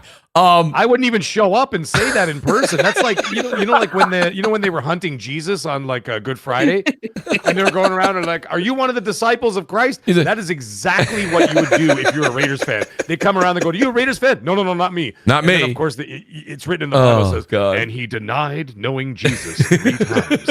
And that's exactly what I would do if I was a Raiders fan. I would just deny it. Yo, Donnell, great to have you here, buddy. We love you. Bills Mafia for life, by the way. I just like to point out. And the second thing, Resident Evil 9 so far. Yeah. From release to now is so far the best game of the year. I agree. Because absolutely, you can have Crimson Desert being like, the big Cinderella story, but it's a Cinderella story that they did themselves. Nobody did it to them. Mm-hmm. They did it to themselves. That's a good point. Not like they were a victim. They released it that way, and it came out, and it is a remarkable game. But I mean, I'm talking about from a release of a title with almost no problems, at least from my end anyway. I know there were some problems on Xbox, I think, and PC for a little while, but anyway, they fixed that. The game is a polished, incredible experience. I'm sorry. I'm a Resident Evil stan. What am I supposed to say? Shout out to CapGod. Yeah, I know. Shout out to Capcom. They're one of the best on the planet. Well, Mag, you couldn't have set up... Oh, go ahead. Let me go finish. You set up a great segue. I was going to say one thing quick about because I didn't interrupt. No, go ahead, please. Interrupt you guys when you talk about Cyberpunk. Of course, it behooves them to do that update. Why? Because we're talking about it on the show, and we're not the only ones talking about it on the show. That's right. So it's got that buzz going, right? And the buzz is happening now. People are going to go back and not only revisit it, very much like, you remember Witcher 3?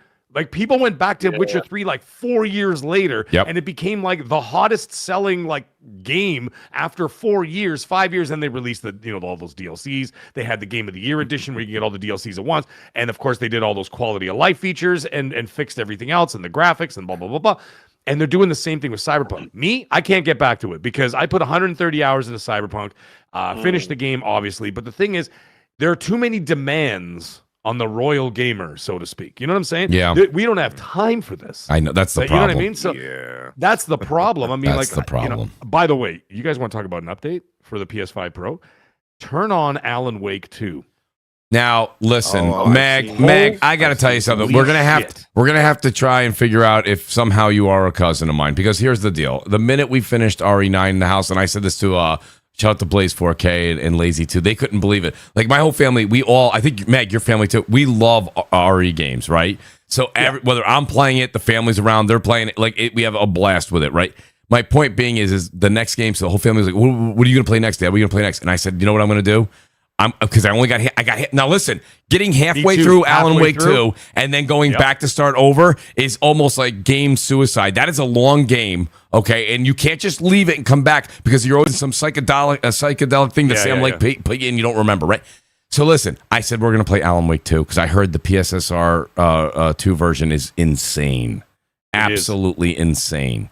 So you know what's funny? That's going to be my slow. I did the same thing. That's going to be my next slow burn. Game, yeah, I dropped it for a year. Yep. Because things slip through the cracks, right? When it comes to backlog. Yeah. And then this update came out, and I'm like, you know what? I went and reinstalled it, and I scrapped my save, and I started from scratch. Yep. And I can't put it down. It is gorgeous. It's beautiful, dude. And it's a great game to begin with, but it is gorgeous. So if you guys have the opportunity, besides Mooch, anybody else on the panel or the chat, and you have that PS5 Pro, go and play Alan Wake 2. It is stunning.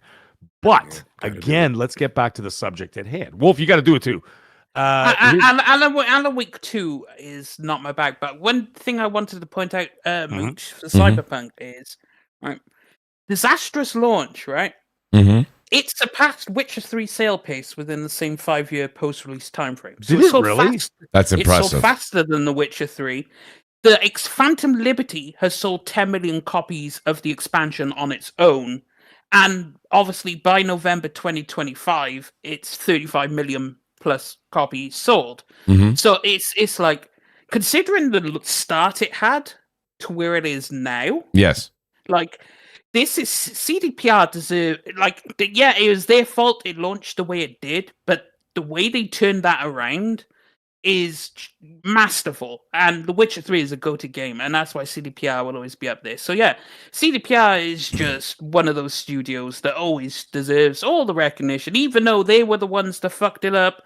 They learned their mistakes, and so here we go. I just thought that was an interesting sales statistic. I was like, wait, it sold faster than The Witcher 3? That's very impressive. I appreciate that stat. Meg, you did have a comment that you wanted to share on CD Project Red. Yes. It's, first of all, like I said, it's great that they did it. So if you do have it, you have the time to do it, go back and play the game. But I mean, if you don't, just like Wolf said, next week we got 3 games launching in 4 days. Right? So, you know what I mean? Like, for me, I'm playing Alan Wake 2 and Crimson Desert right now. There's no chance in hell I'm going to be able to get to it. So I'm just like, it's too bad, but it's all right. I put in my time, and I was very happy with it. But, that's going to be a problem this year. But it's also good for people who never purchased any of these games in the past. You want to get it on a good deal or a good price, and people are going to go back. Yeah. People are going back to AC Shadows, for example, right? That update happened on Tuesday, I think it was. Yep. So, it was Tuesday the 7th. Assassin's Creed Shadows had the big update, the PSSR 2 Can I update. pull out another game really quick? I know this is a bit random, but I when the update came out, I saw that Monster Hunter Wilds got the update. Yep. And I loved Wilds, but I had dropped it like April of last year.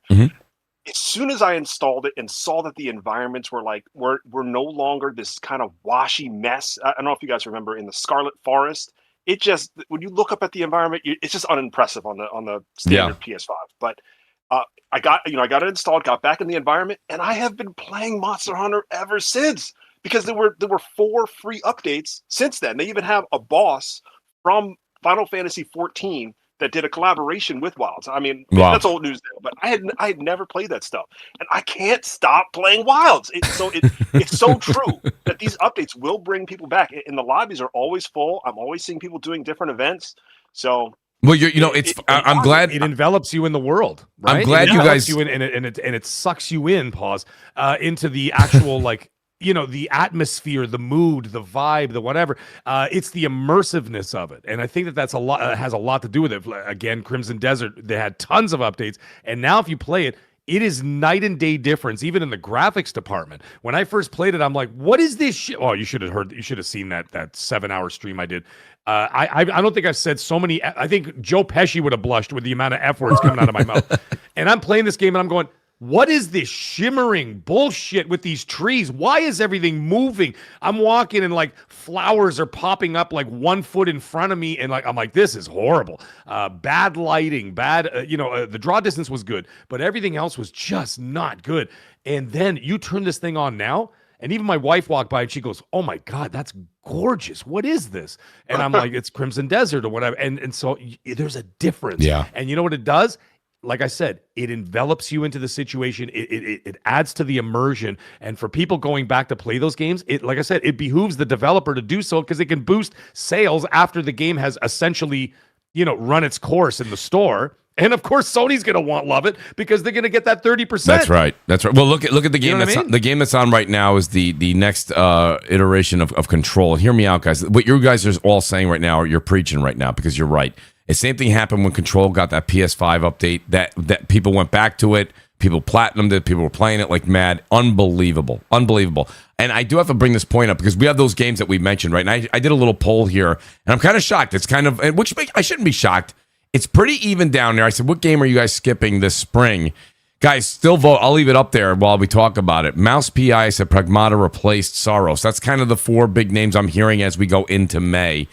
And right now, of course, Mouse PI is the one most people are saying they're going to skip. But the great Babor is here. The show started when he tweeted that out. He says, puzzle before shooting puts me off in Pragmata gameplay. Have you guys thought, I played the demo. Have you guys played the demo of Pragmata? Did that turn you guys off at all? No, Nope. You know what? Here's the thing. I heard it was a complaint, so he's not wrong. But the thing is, I played it on all three systems. I played on PlayStation, Switch too, because I wanted to see how it would run, and on Xbox, and it ran flawlessly on all three platforms. By the way, that's great. I did not play it on PC. Now the thing is that apparently, as you play the game, there are, of course, upgrades to your character and skill points and stuff, or skill trees and all that jazz. And apparently what happens is you're able to just kind of do that quick little whatever the hell you do, the little puzzle there. Yep. And then or what, the hacking thing, and then you could just take out all the enemies in the room. So wait, you're saying as you progress through the game that you'll get an ability? You won't have to do it for every single enemy. Right. That's what I've been told. I've also been told that. I have also been told that. So that's something that, because then it'll slow down. Because I mean, that get pretty goddamn annoying. Like, can you imagine you face 300 enemies over the course of a game, and you have to go left, up, down, like you're doing the Konami code, up, down, left, right, A, B. You know what I mean? So you don't want to do the Konami code every time you want to shoot somebody. Right. So apparently, as you progress in the game, it's part of one of the skill trees or whatever that she only has to hack once, and then you could just have at it. Do you guys think you guys were mentioning, and Wolf, I'll ask you this question. It was actually Mag that asked it early on, I believe. He said, which game's going to get the Titanfall 2 treatment? I'm scared for the month of April that's going to happen to Pragmata, Wolf. Is that, can you just say, Mooch, that's just you thinking that, relax? Or because people are already knee-deep into Crimson Desert, people are already clamoring to get their hands on Saros. Maybe they're going to pick up one of those smaller 15-hour to 20-hour indie games and replace their Mouse PI. Pragmata might be that I believe it's a $70 game, $70 game that comes out in the middle of all of this that maybe gets put on the shelf. Is that that's not my story. I'll be playing Pragmata, but Wolf, is that a concern? No, I don't think it's a concern. So Pragmata, I believe, is 60. If I'm not. Is it 60? It's not going to be 70. But I mean, in today's day and age, let me tell you something. I don't think a lot of people are going to tweet out that they saved the $9.99. I think it's still in that higher tier. When we talk about deals, right, we're usually talking $39.99 and down. Go speak to those PC guys who were. That's a great point, Wolf. Wolf, touche, Wolf, touche. Yes, very well put.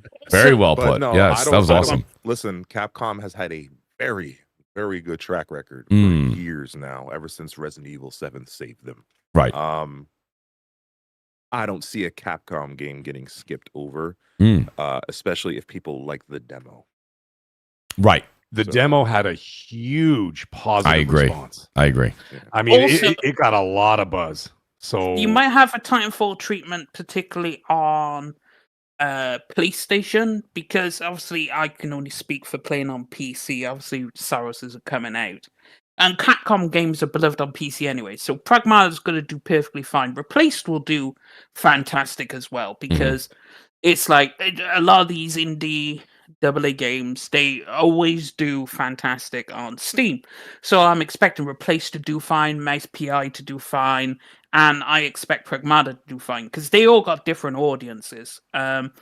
The Titanfall problem only is on PlayStation because you have Saros coming out at the end of the month. So obviously that is a PlayStation specific problem rather than a anyone else's platform problem. So it'll be Well, most interesting. people have a PlayStation now, so you know.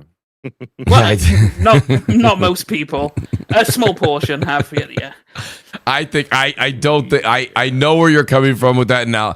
Destinger, I think the award for spinning things will go to you tonight. I love how you did that. How is that spit? It's a problem only for PlayStation because Saros is only on PlayStation. This is true, but that's typically looked at as a positive that an extra AAA game is launching on a particular platform. I've never heard it was a problem. It's a good problem. Yeah. No, it's not a problem. But if Pragmata suffers or one of these games suffer, it will be on that platform, right?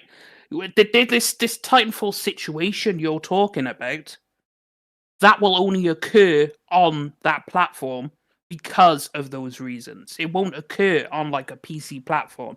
So that situation, the one you said, the Titanfall problem, you said it, that will only exist on the PlayStation platform. Now you could good thing, bad thing, whatever, that is a unique problem just for them. I do see your point. I will say this much, and this is right from the book of Deathsinger as well. I will play Pragmata like nonstop. Maybe not get the platinum for it, but play it nonstop, and then I will be ready for Saros. I mean, Saros has got my full attention. No. The thing is, no. I don't mean that. I don't mean you said you'll do that. When I said to you when there was a big RPG coming out, you'd be like, Mooch, I have 2 weeks in between. You're like, I will no life this game. I will finish it, and I will be ready for said RPG that comes out into the month. I'm just saying. I'm just saying. We have time. There's enough time there for me personally with 14 days to play that game and play Pragmata and beat that game. Yeah, I mean, to be fair, that and PI for Hire and Replaced, all three of them are going to be like 15 to 20 hours maximum. Let's talk about money, though. These three games are not short. Wolf and Mag made a good point about money. Does anybody know what Replaced and Mouse PI are going for retail? What are we talking about? Mouse PI is $29.99 Canadian, so my guess is it's going to be about $25 US. Okay. For some reason, by the way, on the Xbox, I checked both. On the Xbox, it's priced and available to pre-purchase, whatever, pre-buy. On the PlayStation Store, it just says wish list, which is very strange. So a lot of smaller games are doing this now, where there's no pre-order. Do you know why? What's going on with that? Like, is it like a lot? So a lot of these, especially these collection games of like arcade classics, you have not been able to pre-order any of those games. You have to wait till release date to buy them. Yeah. Okay, so that it's not just me then, because I went there today, and I'm like, Mouse PI for Hire. I mean, I got to get this right. I see it's $29.99 on the Xbox Store. I'm like, all right, let me see what's going on the PlayStation. So I turn on the PlayStation, and it just says wish list, and the game comes out literally a week today. It comes out on the 16th. That's right. Yeah, it was like that for South of Midnight. You couldn't pre-order it. Yeah. What's that? That's game right. You're right. You're right. That's right. What was it called? But why? Romeo's a Dead Man did the same thing. Which one, Kofi? Yeah. Romeo's a Dead Man. Oh, yeah, Romeo's Dead Man, yes. Yeah, you couldn't pre-order that too? That is also correct, because I just looked at Steam, because it's on my wish list. Replaced is not available for pre-order or anything. It just says coming April the 14th. Yeah, it just says coming. It says they still got the demo up there, but you can't pre-order, you can't buy it. There's no button to press. And I went on Loaded, which was CD Keys. That's right. It's not there either.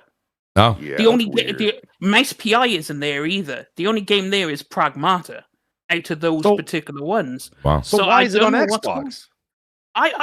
That's so strange. That is odd. That's Xbox odd. Thing is weird too, because for some games on Xbox you could preload it like 2 months in advance, which makes no sense to me at times.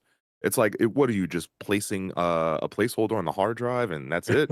Because there's no way the game is finished like 2 months ahead of time.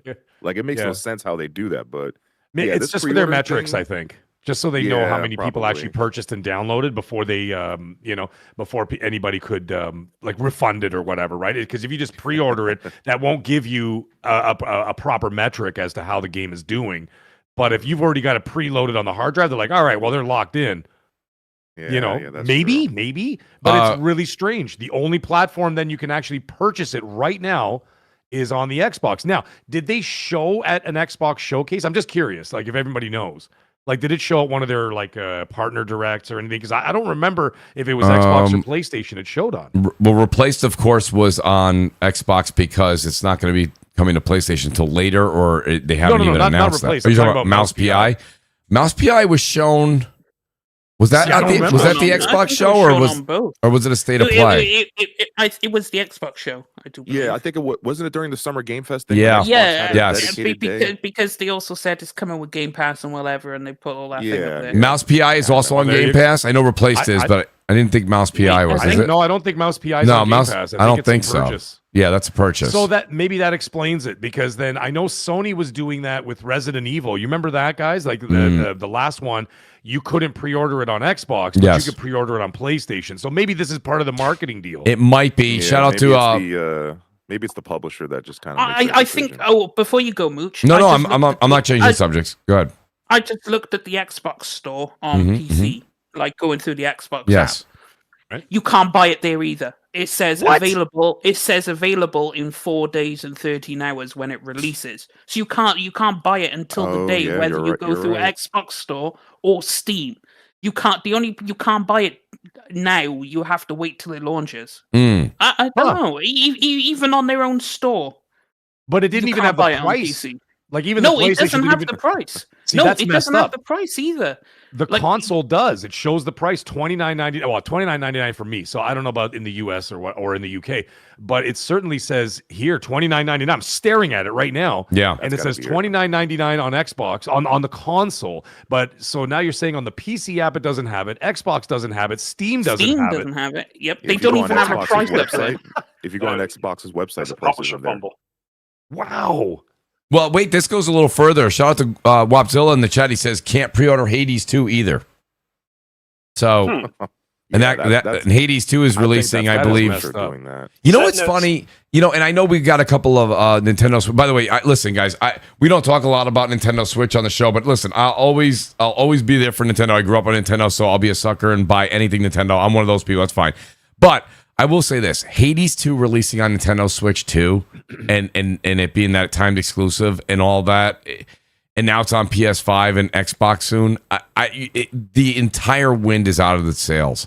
I don't know. I don't know if they'll ever do something like that again with that type of game. I think that game did really well on PlayStation, you know, not to mention Xbox. So I don't know. I'm surprised it's exclusive, or at least timed. It was timed, yeah. That was Nintendo throwing some cash at Oh, they threw the bag at them for sure. And listen, maybe it worked out for them. We don't see a lot of, hey, this worked out great for Switch too. I didn't see Hades 2 killed it, but I'm sure it did well. I'm sure it did very well.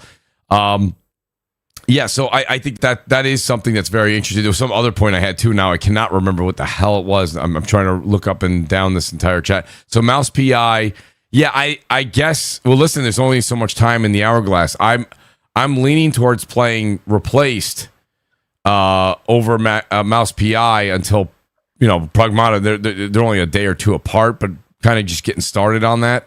But I don't know. Are you guys going to pick one or the other? You can't. There's no way you guys are going to play Mouse Replaced and play Pragmata all next week. I mean, right? I mean, unless you guys have called in for work. Easy. That's easy. That all those three Well, they come out- combined. They come out all within the- 3 days of each other. Yeah, but all those three combined equals one average RPG, the game length. So, I see. so it's fine. I got this. I am a master. He's already calculating the long game. Yeah, I Right? calculated it, and like the average RPG is what, like 60 hours long. Oh, I mean, God, these that's three great. games is probably 60 hours. I mean, being generous. Okay, so- that's, you know, listen, that's fine, Detzinger. I see where you're coming from. Chrono says the original Hades was also a timed exclusive, but not on. Was that on Switch as well, Chrono? I don't remember. Yes, it was. Hey, Hades was timed on Steam and Yeah, I thought it was a PC Switch. game first. Yeah, Hades was. It the was original Steam Hades first. It was on Switch. PC first I thought it was- timed, but it wasn't. I didn't think it was on Switch. It was No, on Switch. it was on Switch. Yeah, Oh. it was on Switch. It I was thought on it. Switch Okay, and PC. I thought it came to Switch later. Okay, Simultaneously at release. Yeah, I do believe so. I don't know for some reason I'm 'cause I not think remembering that. Hades 2 launch platforms was Not because two. it He's was- talking about the original. The original Hades. yeah, Yeah, Hades the one. original is available. What did the original? Yeah, it says it's available on everything. Oh, the first one was available on Mac, Switch, and Windows on September the 17th, 2020, following early access release. Okay. Yeah, that's right. It was on PC first because it was in that's early what I thought. access. PC, yes. I didn't remember the. Yeah, because okay. it was what I in remember, early too. access, and then when it officially released into Well, 1.0. Brian East has a question for you, Detsinger. He says, do you feel the same way about getting 100% done on Steam games as PlayStation gamers feel about a platinum?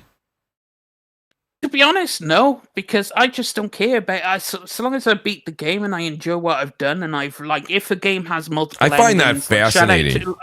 Shout out to Nier, shout out to Cyberpunk, multiple endings. I want to experience all the endings, so I could embrace the entire story. But it's like outside of that, I really don't care because once I've beaten the game, I've enjoyed my time. I can move on to the next game. Don't need to linger on it too much. So yeah, It doesn't hit the same as a platinum. It really doesn't. I mean, to be It fair, really I doesn't. don't achievement chase anyway, so it's never really been a thing for me. If you do, good on you. But Well, it's funny you say that, Wolf. So, I was for a long time when I was back in the day, I was playing more on Xbox. The thing about the achievement system is, the numbers just aren't that exciting. If you know what I mean, when you're like, hey, how many platinums do you have? And you're like, oh, 26, or someone says 50, or someone's got 100, or someone's got 300. That's like, wow, oh my god, right? They're actual trophies, and it's funny because I do think the achievement system means something. But what happens is as you progress and you get further and further into it, it's like, hey, Wolf, what do you got? And you're like, oh, dude, I finally hit 74,327, dude. It's fucking nice, And you're like, what? I'm like, what? That was your goal? So it's like the numbers don't hold. Of course, the 100,000 means a lot, the 150, but the platinum, it really does hit differently when it comes down to it. Kofi, I didn't ask you, and if I did, maybe it's the amount of cold medicine I'm on. But Kofi, I got to ask you, you're there for Pragmata, I would assume, or is that just not the right thing to do? Haven't played the demo, but it's close to a day one purchase for me. I'll probably pick it up in May just because Crimson Desert and I'm still playing Neo 3, which is amazing, by the way. I don't know if you guys have been talking about that. Yes, we have. Yes. I sometimes, and maybe this is to my own, deficit. Sometimes a game will pass the eye test, and I don't even want the demo. I'll just go ahead and buy the game. I feel like I've been in this long enough to know something I just want to take a chance on, when it's a new IP. So yeah, very interested, but I have not played the demo. It's only 30 minutes, Kofi. Yeah. It's actually pretty quick. It's quick. It doesn't spoil the quick. game. It took me 30 minutes, and I played on all three. And Mag, I feel comfortable. I feel comfortable telling Kofi that because if Nib had said he hadn't played the demo and you told him that, he would have struck up the game right now during the podcast. Okay, so breaking. Not to spoil anything, but when you beat the demo, they actually give you an unlockable and you play through it again. So this is true. There you go. Very, very true. Great. It is worth your time to play that demo. Do you get anything, Wolf, for completing the demo when you actually buy the full game? I don't remember if I read anything where it says it transfers over, but yeah. I don't think either way, I would be starting from fresh. I meant more of any type of a skin or a memorabilia. No, because it does not carry over, if I remember correctly. Yeah, no. Okay. Just wanted to make sure. Shout out to Danelle Brown. Danelle, I'm going to go ahead and move on to the next subject here, Danelle. And I will read your super chat, but I do have to say, he says, we need to know, is Xbox going back to exclusives? Keep that panel in the back of your minds. You don't have to answer that right now. We are going to get to Danelle's question. Let's go back to Mag. Mag, you had made some comments, and, shout out to Colt. Colt was able to play the preview of Forza Horizon 6. Yep. And, listen, this is me, whether it's Gran Turismo, Forza Motorsport, Forza Horizon 6. You guys know, I actually, the only time I actually blushed a bit was GT7 on PSVR 2 is a marvel. That's a fantastic way to say it. And I went and bought the wheel and the whole nine. That was a phenomenal experience, and I've got a lot of hours into that. If it wasn't for the VR2 and the wheel, I probably would not have. But I'm not a big racing person. I always put that out there so people realize that haven't been listening to me for 12 years. You guys know I feel the same way all the time. Here we are again going to another festival. All right. I'm lot of things. This time you're gonna race the Coors Light Silver Bullet train when you start the game. What is it that's really what's going on here? They did the preview at 30 frames. I know Detsinger and I went back and forth. Detsinger had to go right to AI chat and figure out what in the hell is going on. And he goes, Mooch, question answered. Stop with this. We know they're going to have 60 frames at launch. Of course, there's going to, of course, be a fantastic PC version. Why are you hearing from Colt or what you guys are talking about? Why did they have the media go out there or media get a sample of this at 30 frames? And is there a reason that maybe it's coming in a bit hot? Is there anything like that? Or no, this is not to be worried about. It's going to be the natural progression of Forza Horizon. I don't think there's anything to worry about with the game. They haven't really let us down before, but right.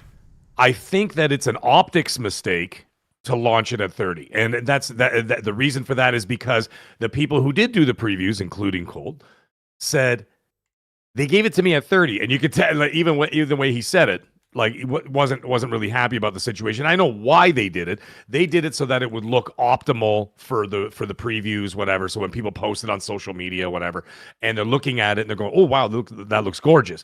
However, the thing is, everybody who did that preview, they all said it. Right. They said it was locked at 30. So the problem with that is, once again, it's not going to be the actual game itself. When the game comes out, it's going to have 60, it's going to have 120, Correct. depending on what you can handle, right? It'll have all that stuff. But the problem is people are having that conversation about the 30, and immediately it ties it into some form of negativity. And it's just one of those things where, like, people are going to be talking about it, and they're like, no, they're going to clear it up. But, like, why did you put yourself in that position for people to have that friggin' conversation?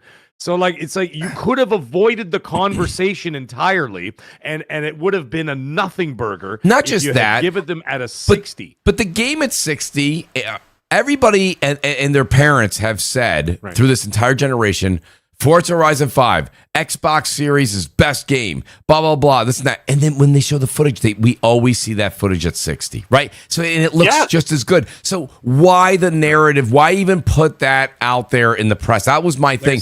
And listen, it comes with a little bit of history here, Mag, right? Because when folks went and tested out Starfield, it was 30. When folks went and tested out Redfall, it was 30. And now people are going out and testing this, and it's 30. Of course, there's not going to be a racing game only at 30. That's insane. But I'm just saying to you, it to me, it was like, okay, wait a minute. They flew others out and let people play on Xbox Series X at 30, and these other games and then the game released at 30.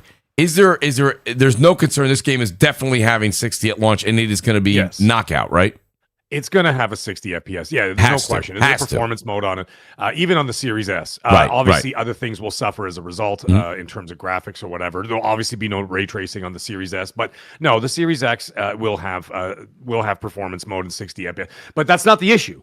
Just like you said, the issue is not that it's not going to have it. It will have it. It's the perception. The problem is that you sent that out. Why do you send that out? Created a conversation that nobody needed to have. It's not necessary. You could have avoided that, because there are people out there, believe it or not, who are just waiting to pounce on anything, whether it's PlayStation or Xbox or Nintendo. That's right. Right? And then they run with it, right? That's right. They take that flag and they run with it and they go wild. And you know how people get, especially toxic people, whatever. And they take that thing and they run with it. And it's like, you shouldn't have even had the flag there to begin with. So there's nothing to grab. I agree. I don't understand. What are people going to say? So, you know what I mean? It's like Usher there, Usher, doing her thing.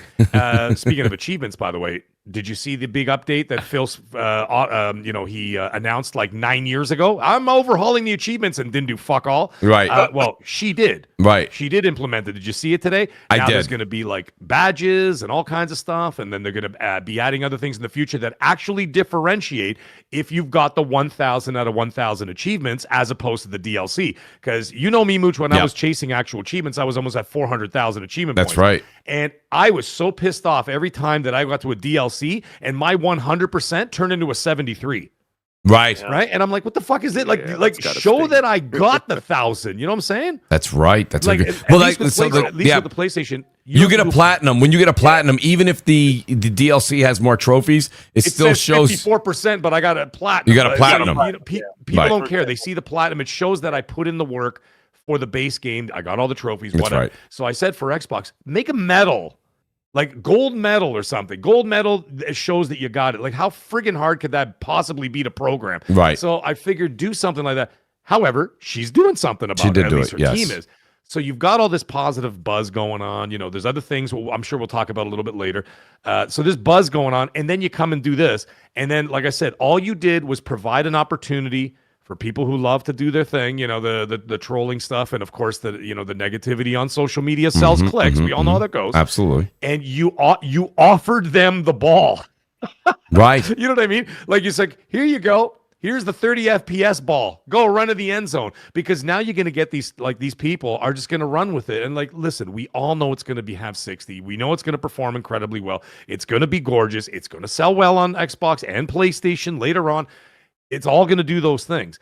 But why did you give anybody an opportunity to run with that shit? And that's a thing. And like I said, the people reviewing it, you got to give it to them.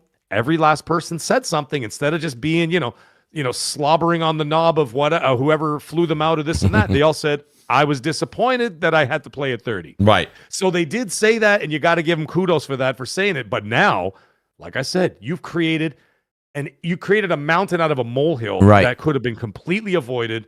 And that's all there is to it. I don't understand. And shout out to no, you're making a great point, Mag. And shout out to Link in the chat. Now, I don't know this. Like I said, I haven't played all the Gran Turismo. Link saying Gran Turismo doesn't even have a 30 FPS mode on any platform, not even PS4. So, but I get why they're doing that, though. Link, listen, they're kind of giving you the whole spread, right? They're giving you the whole spread, and that's fine. Believe it or not, I actually know people that still say they don't mind to play at 30, and that's fine. I don't even have to critique that myself personally. Artistic direction. That's correct. That's correct, Wolf. Thank you. But personally, I need at least 60 in a racer. Seems like, and that's the thing that I see. It just seems odd. You can go ahead and do a 30 if you want to do that from a quality mode standpoint to really show off the graphics, right? I get it. I totally do. But in a racer, it just seems odd. That's all I can say. It's odd. I don't think there's I get that it was done for artistic expression, but when you've had two of your other big games this generation have preview and then launch at 30 when they thought that was unfathomable, especially when you're coming out with Starfield and then Redfall, it was like, okay, is there something? Are they coming in a little hot? The other thing is a lot of people critique the density of what's going on in some of the inner cities in the maps, and they're saying it's kind of bland and it's not done as great. This and that. I'm not going to critique that because personally, I think when you're driving through anything at 75 to 125 miles an hour, I'm not stopping to see, the roses. So that's that. But listen, everybody depicts and kind of nitpicks everything. Wolf, what did you think from what you saw? I mean, it's for me personally, me and Crap used to go back and forth with this a decade ago. For me, Forza Horizon, I think, is a lot of fun for people that don't like the simulated racers and things like that, like Forza Motorsport or GT. But at the same time, I just feel like I've been playing Forza Horizon since Forza Horizon 2. I've got them all, but 2 is the one where I really put a lot of hours. 3, I put a shit ton of hours in. Then it started to dwindle at 4. 5, I played for a week, and this one here, I don't know if I'll have the opportunity to play it on Xbox, but I don't know if I'll play it. Not because of anything, but I'm kind of Forza Horizoned out. Well, the thing is, I've never really been a Forza person, so I did buy 5 on PlayStation, and I'm not gonna lie, I got stuck playing it for a weekend. Okay, I was really sucked into it, and I was like, oh, this is actually. I did notice you said a weekend. Yeah. Oh yeah, no, it was a weekend because of course, right when I play that, there's other games coming out, and I'm like, yeah. See, there seems to be an issue there when they're releasing these things on PlayStation. What is the release date, by the way, Wolf? Do you know release? Is it May? What is it? Early May? May 7th? May? They did not. I don't think they gave an official date. For for PlayStation. No, they did. No, they did. I think it's May 22nd. Why? Somewhere in there. Are you serious? Later in the year. I thought no. The PS5 one is PlayStation one is later in the year. It comes said fall for there was no this the fall, right?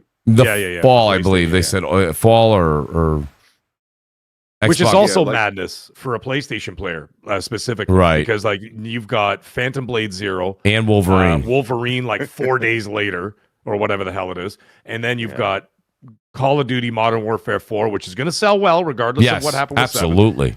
And then in the midst of all that, you've got Fable releasing.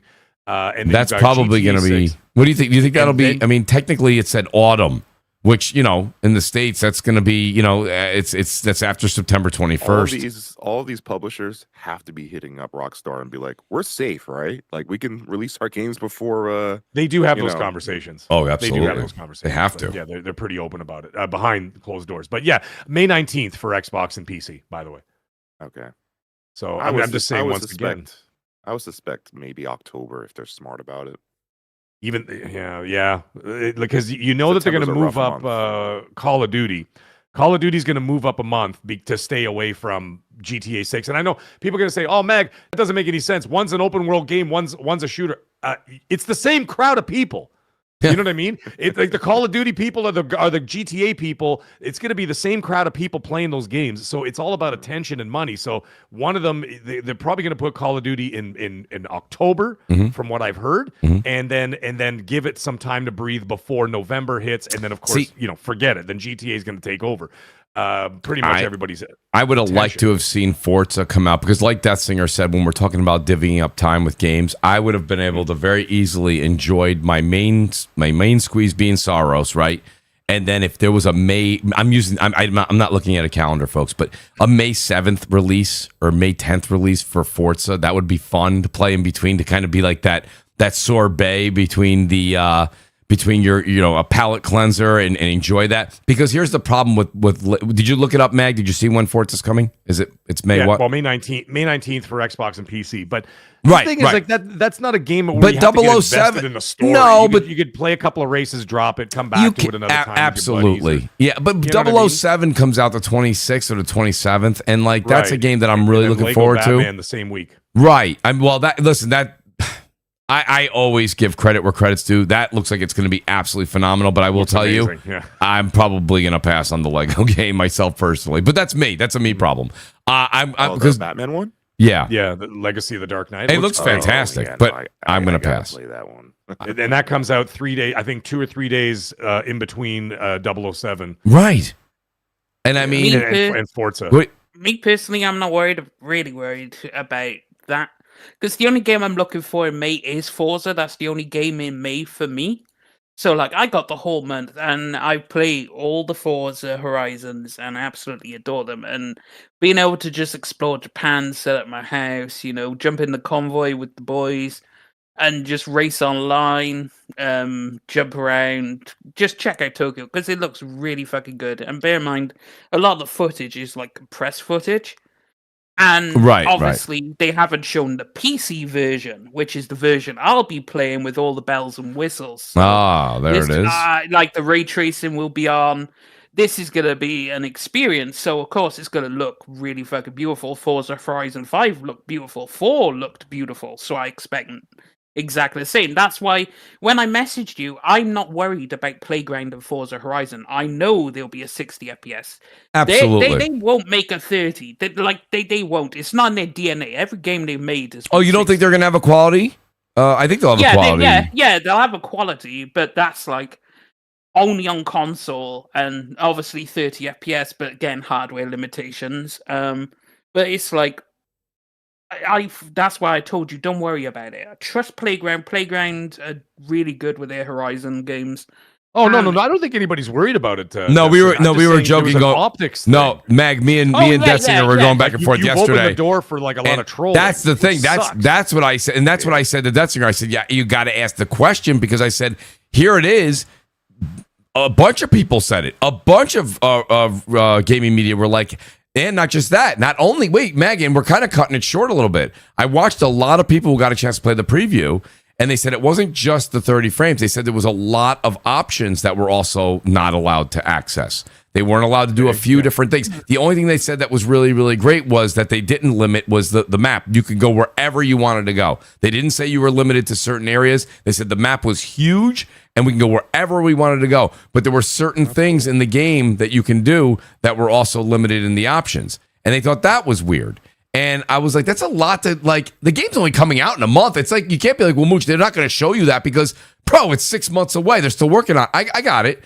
It's a month away. Like, at this point, show the game. Who makes those decisions, man? Because it seems odd to have the media there. It's really weird, but I think Maybe it's because they wanted maximum visual detail. That's what I was saying. Yeah. And like they want it to look the best because frame rate doesn't sell games, visuals sell games, right? People, if you watch a video, you'll be like, I can see the frame rate is choppy when I watch trailers. I can see, oh, this game has difficulties, but it's a preview build. Let's see how it goes. But like for just the general person, they'll look at the trailer and go, "Wow, this game's beautiful. Let me go pick that up real quick." Mm-hmm. So like, and if they won't know it's 30 frames, they'll just boot up the game and play it, and they'll be like, "Wow, this is a fantastic time." That's just for the average person, right? Yeah. So I guess they want it to look the best, so it's easier to sell. Because looks sell, frame rates don't sell. 120 FPS game feels immaculately smooth. But you can't sell that. You can't sell that to the eye. You have to feel FPS. Well, yeah, but the thing is, that's so from a video sales point, you nailed it. You absolutely nailed it. The thing is you had people playing it. So I'm listening to the Jake Baldinos of the world. I'm listening to these reviewers. I'm listening to these people who played it. They're saying, I would have liked to have seen what it was like at the 60. The visuals, I've never questioned. We've said, how many times, if we all had a nickel for every time someone said Forza Horizon 5 is beautiful, we'd all be rich. Like, it would be, everyone knows it's going to look good. The question was, how does it perform? It's a racer. Like, that's the thing that like Mag said, why leave the door open a crack? Why even do that? I don't quite understand that myself personally. And then Jez says no ray tracing either. I didn't hear. Maybe I missed that part. Mag, do you remember making a comment about that? I didn't really talk to him about it in detail because he wasn't allowed to. So okay, I'm sorry. Yeah, then that's fine. I don't know what you can and what you can't say. Okay, that's fine. Mooch, go ahead, Wolf. Oh, that's right, guys. Go over, Wolf. Let everybody know about Twitch, please. Oh yeah.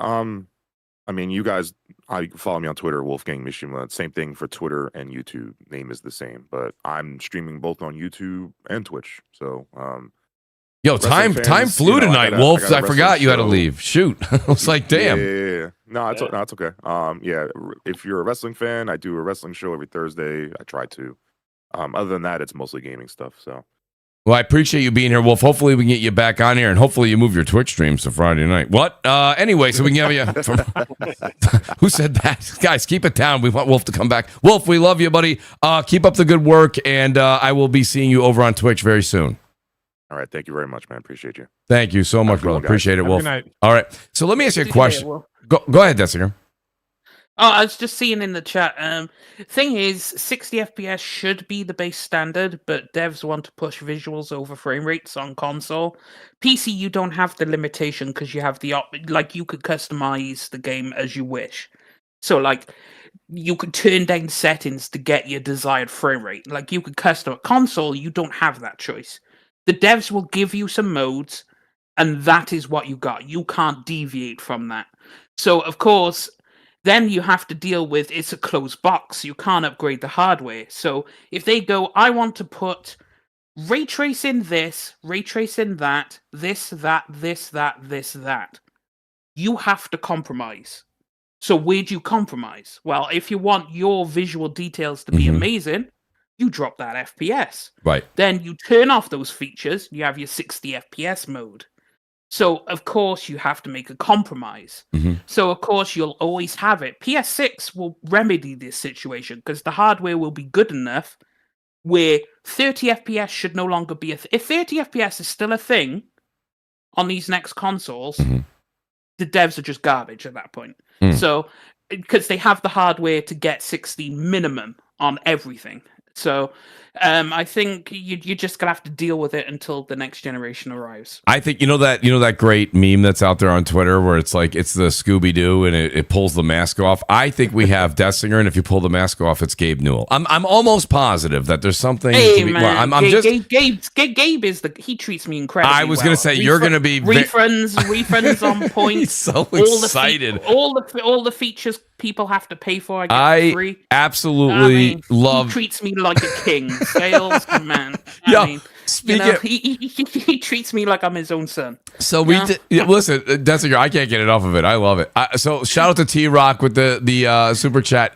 When I had the options up of which games will you skip, the Titanfall 2, if you will, experience, and I had those 4 games. T-Rock says, Mooch, where was the all options poll? And so he's skipping all of them, apparently. T-Rock, what are you talking about? Actually, no, never mind, T-Rock. He comes to my channel. Listen, T-Rock. T-Rock is playing Crimson Desert, and he'll probably be playing that right into 2027, if I know him. That's well fine. enough. Yeah. T-Rock, this is what's going to happen. I know you're.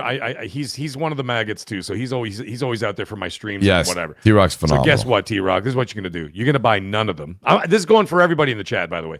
You're going to buy none of these games. You're going to come to the mag show, and you're going to watch me play all these games. Oh, wow. Okay? And then hit that like button while you're doing so. I'm streaming all those games. Well, I'm going to be streaming Mouse PI, Pragmata, and Sorrows. I'll be doing all those games to completion on the channel. The only one I'm waiting on is Replaced. Just because it's just time restraint. That's all it is. Busy. So if anything's getting Titanfall 2'd, it's going to be replaced just for now.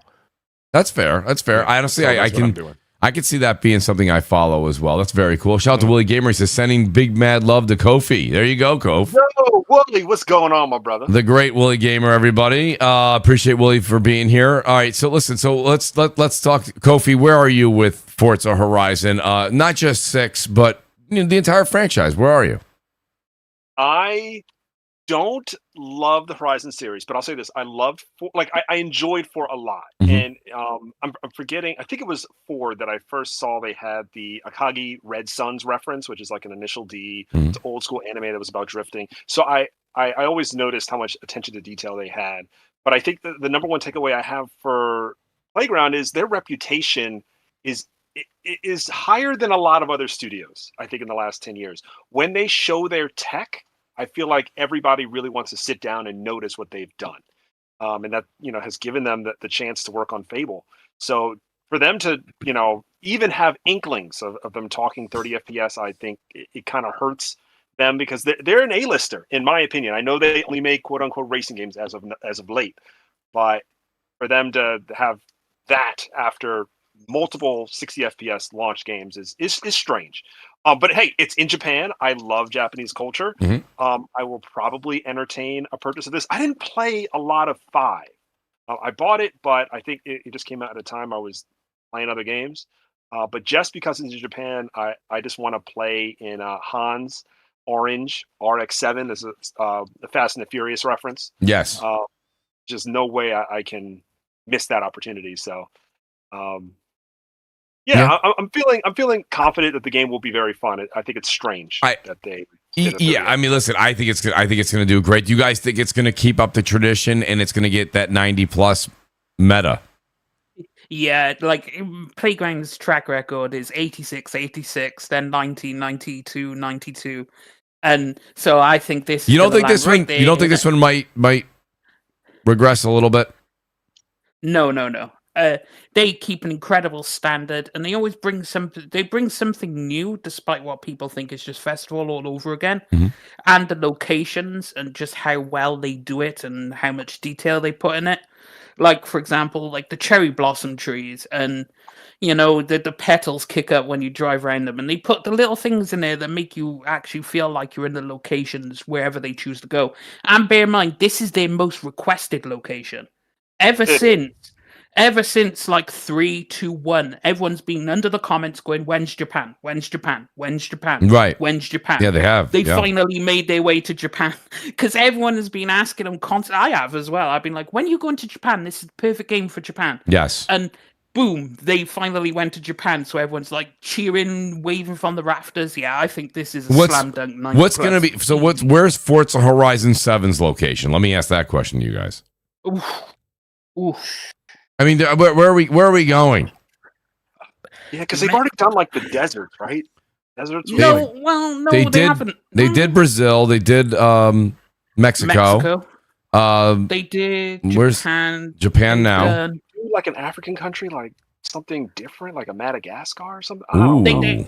They might do a cold country. Well, they always have a snow section of the map though in most of these. So I expect like when you go to Mount Fuji Like it's going to be all snow and shit Right, up there anyway. right. True. And bear in mind, the games have seasons, right? They go through winter, summer, autumn, spring. So, of course, in winter, it's probably going to be snowing. There's going to be snow everywhere. So they handle the season system anyway. And I looked through it. They went USA. Yeah. They went southern France, northern Italy. So, like, kind of middle Europe. Yes. Southern Europe. What Then about they went London? What about London? Australia. What about London? I see Zammondo. Forza Horizon 4. Oh, they That did. was They Great did London. They did London. Yeah. Okay. They did Australia. Yeah, Then Australia. Mexico. That's right. Yep. Now they Japan. So no, they haven't done South America. They Yeah. haven't. Oh well, Mexico if you count Mexico. it. I thought they did mean, Brazil, yeah, but yeah, they did not, huh? No, they haven't done Brazil. So maybe they'll go like Argentina, maybe or something like that, or they might go. I don't know. Like you got plenty of countries to pick. They might go Middle East. Absolutely. Absolutely. Saudi Arabia is a great location. Yeah, there's exotic cars, all the money and Canada. wealth. Canada would be interesting as well with the different terrains and the different climates. I like that. Well, yeah, I like that.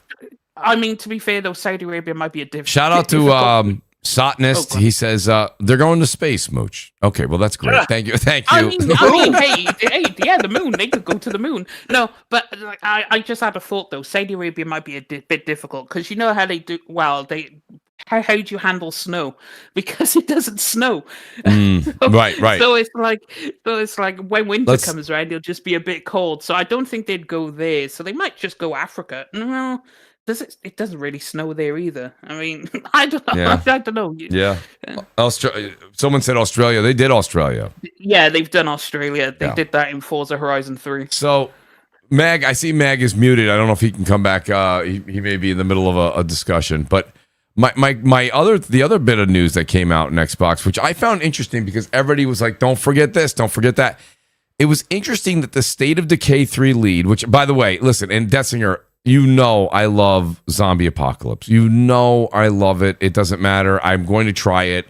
I'm very excited. I don't like what they did with State of Decay 2. I know with all the quality of life things, they made it a lot better. But the tethering that you couldn't leave and this that your partner, that bothered me. State of Decay 3 lead says that the game only existed in a Word document when it was revealed 6 years ago. And I'm sitting here thinking to you guys, that seems like a lot of smoke and mirrors here where Xbox was just trying to throw the kitchen sink at us.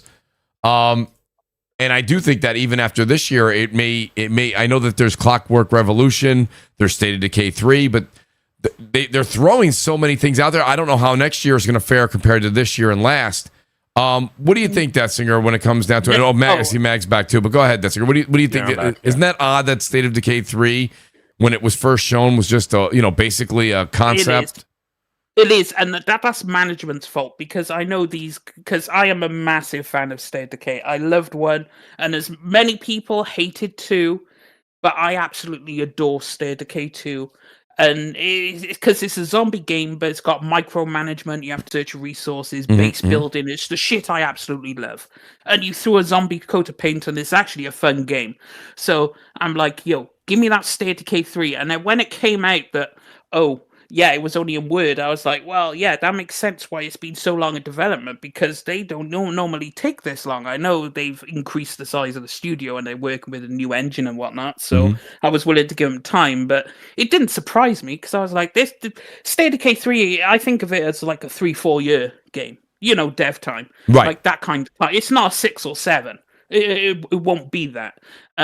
So that's why it was like, it was a Word document, and it's like, well, that's Phil Spencer a management feel right there. Yeah.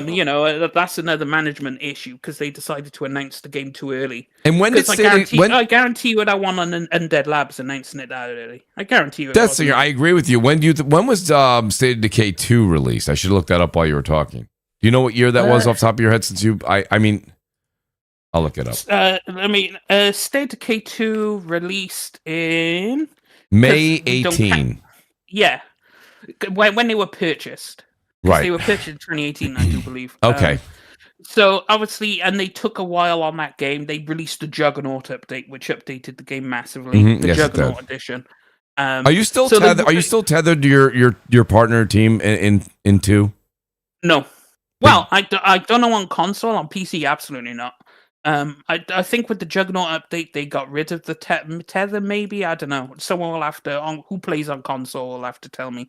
But on PC, no, there's no tether. Anybody in the chat, if you guys remember, is that something where you're still tethered in that, or did they release you from that?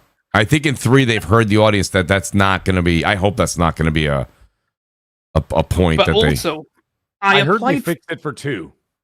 That's what Death Singer said too. Yeah. For the there you go. Right. For the Juggernaut edition, I think that's when they pushed the okay. Update. But the thing is, it's like this game.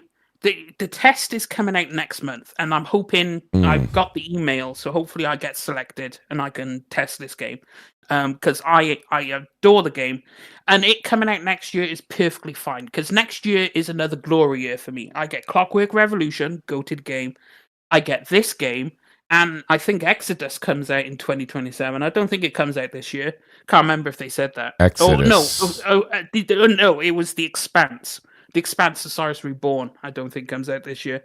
So it's like I'm buried in goodness. So I'm cool with it. Like, take your time, make it a good game, because I want a very good State of Decay game. Because everyone panned 2, I loved it, everyone hated it. I mean, its meta is what, a 60 or something? State of Decay 2? Yeah. It's really it doesn't deserve a 60. I don't care who you are. That does not deserve that. But, hey man, I just hope for a great game and people could recognize the greatness that is State of Decay. So, shout out to Jez. He says, tether limit. Co-op partners are generally restricted to a radius of approximately 400 to 450 meters from the host player. Jez, are you referring to State of Decay 2 with that text, or is that something that's referring to 3? I don't think they've gotten into 3 specifics yet, but yeah, no, that does sound, I think that they, so Mag, my question for you is yes. I know that you're also a huge zombie apocalypse fan like I am. Are you looking forward to State of Decay 3? I am. I just hope that they've listened to the audience. Well, it's ironic what Death Singer was saying. I'm the direct opposite when it comes to micromanaging in video games. I can't do it. When I have to keep going out to get a granola bar because the sheriff is dying in the you remember that, whatever. Yeah, I have to keep going back to feed the guy, and I'm like, get the fuck out of here with that. I don't want to build I don't want to build the thing. I don't want to build the base. I don't want to have this micromanaging of like who's starving, who's thirsty, who's this, who's that. I just want to go out and do like a Dying Light or a Days Gone. You know what I mean? I'm just playing. I don't have to worry about that stuff. No stamina meters, nothing. So for number 2, it didn't really do it for me. It was a little janky too on the console side. So 2 didn't do it for me. But obviously, when 3 comes out, I am definitely going to be there day 1 to play it, and I want to see how it goes because you never know. It might click. Yeah, you know what I mean? Maybe 3 times the charm. Who the heck knows? But I know Colt is playing it in a couple of weeks. Or is it a couple of weeks or next month? No, I think it's in a couple of next month, right? It's in May. Sorry, I keep thinking May is closer than it is. Yeah, he's going to be playing it in May, so I don't know if he's going to be under NDA or if he's going to be able to just openly talk about it. I don't know what the stipulations are. Every NDA is different. Like I play, For Loop was another one. You know the one that J.J. Abrams made there, the Bad Robot game that's coming out. Oh, so yes, yeah. There's that game For Loop. Like I signed an NDA for that one. And that one was hardcore. I'm looking forward to it. I know a lot of people that I talked to after it was shown were not very high on it. I think it has potential, but when it comes down to these multiplayer games, and now I saw the IGN early look at Halloween that's coming out. I've never been I didn't mind the Friday the 13th game that came out years ago. I thought that one was pretty good. The Texas Chainsaw Massacre one that came out, I did not care for. A lot of people like to play games like Dead by Daylight, right? Which is huge. It's got a massive following. Whether you like it or not, I'm not a huge fan of it, but man, it has a massive following. I'm looking forward to Halloween, but also because they're going to release it during the season. From what I see, it's going to be through the Halloween season. I think that's going to be fun. A lot of fun to play and stream. But when it comes down to it, at the end of the day, I do. I don't know. I'm looking forward to this game. I didn't sign up for the bait. What are they calling it? It's an alpha. So it's very early. It's not coming out till 27. I want to just let them, like as Death Singer said, let them cook. Let them do what they're going to do. I'll see you guys when you're ready to show the game. I don't need to get in there and have just a little village and I got to go out there and collect apples and bring them back to Death Singer. You're going to have to do that. I know. Base building and micromanagement's still going to be there. So if you don't like me, I could do it because I play RTS games, all the different types of strategy games, and so I'm used to having to micromanage like 100 different systems all at the same time in one turn. So you're like, I need to manage how my resource, population, housing, amenities, are my people happy? How's the crime? How's the stability? What everyone else is doing in the game. On top of all that, so of course, when State of Decay came around, I was like, yo, I love this shit because I have to go out and get food, manage my base, build stuff. Oh, I'm running low on ammo. Find a cool gun. Oh, look, I found a cool AK-47. Let me find some attachments. And so I like the scavenging aspect of it. And that's just a me because my mind's wired that way where I love strategy games and that is ingrained into me. So, of course, someone who isn't that way inclined is going to not like it. Like for me, this Days Gone, it's a zombie game, but it's just not for me. Now, Dying Light was different, but that's because I like the fast-paced, frenetic. It's nighttime. Holy shit, run! You're not supposed to be out at night. Right. it gets scary as hell. You're booking it. So I like that kind of thing. Whereas the slower, cinematic, more storytelling side of zombie games, I don't really vibe with. So, all right. So let me ask you this. I'm going to go to Kofi. Kofi, there's a unconfirmed but reliable inside source. The great Nate the Hate, he says he's heard of an April state of play. What game will be the focus if it's true, Kofi? Oh, shoot. Yes, that's next week. By the way, that's next Thursday. If I'm shooting for the stars, I don't know if I would believe this. It would be whatever Herman Holst agreed to allow Hideo Kojima to do. It was 2 years ago now that he mentioned that Hideo Kojima could make a brand new game. I can't remember if he said the game would be around espionage, but we have not seen anything for that game. I can't remember what it's pronounced as. God, what the hell is it? Hold on. Scient. It's not that, but it's close. You're not wrong. Hold on. If we're hearing something big, I think hearing something for 2027 or beyond would be pretty exciting. Scient, Physint. I always say that wrong, but maybe it is. Yeah, Svint. I don't know. I think I don't know either. I know he's working on. I don't think that. I thought it was. You went way out there, Kofi. Which bravo. Somebody should clap and light a match. I actually was going to say. I was thinking more along the lines of. We're going to get a real good in-depth look at either Saros or possibly maybe.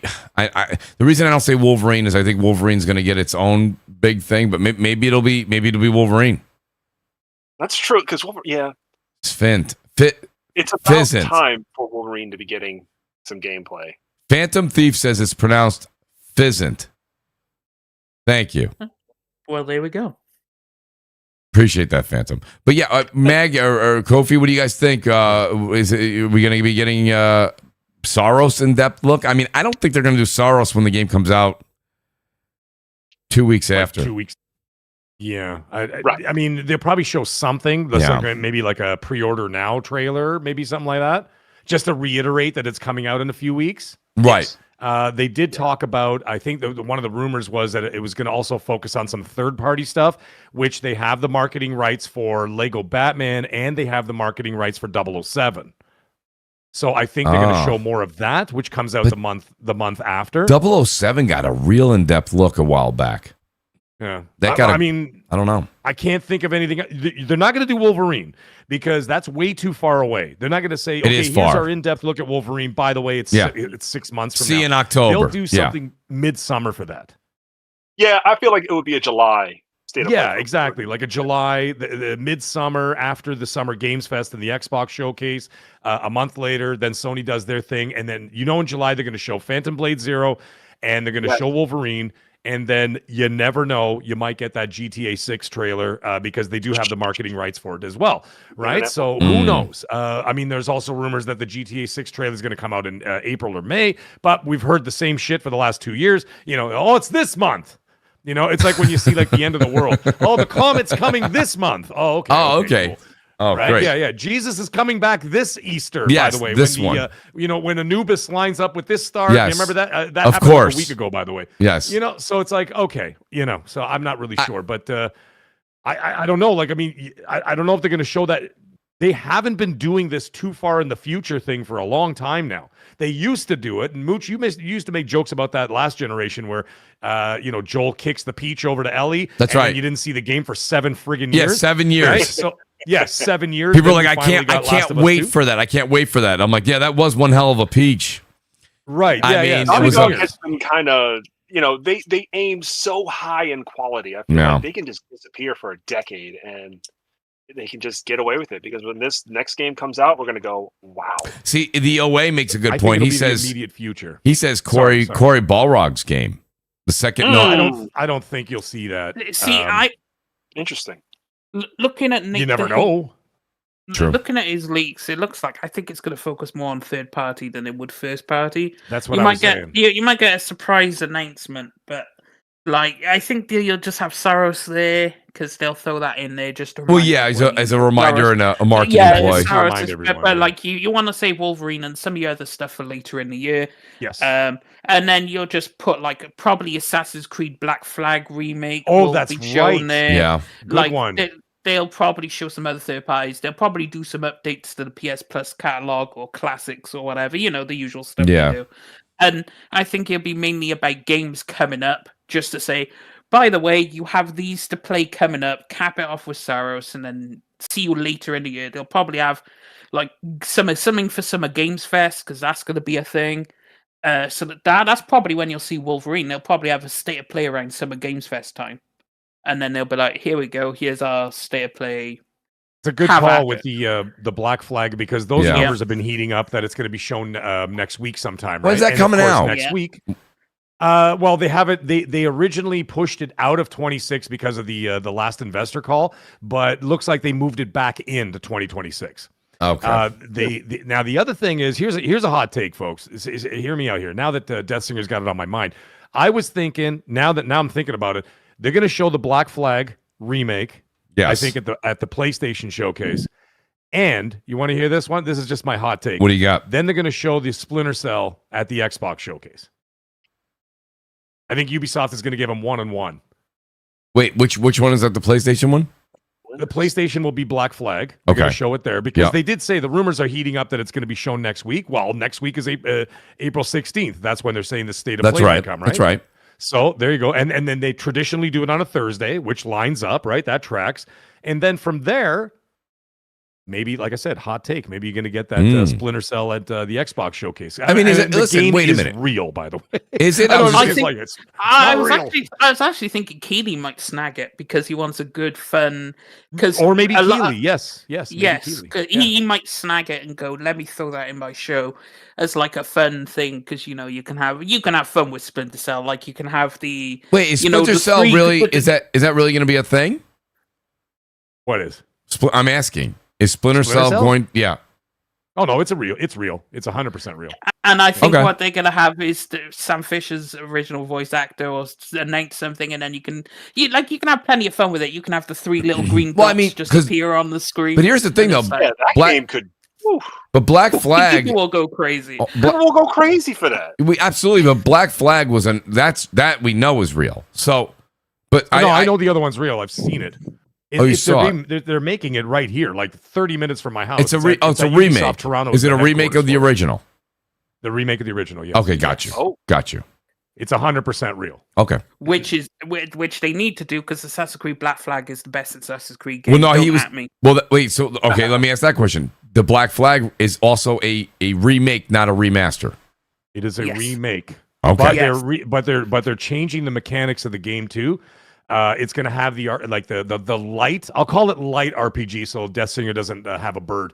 The light RPG mechanics of like Origins, Odyssey, and Valhalla, Yeah. like where you level up your characters. You have gear and shit like that, which you didn't have in the original one. The combat's going to be changed, so it's going to follow the trajectory and AC Shadows as well. Like they're going to follow that trajectory, and it's going to be changed because if you played the original Black Flag, it did not have those because it was still a traditional Assassin's Creed game. This one will have those RPG light elements of those other aforementioned games.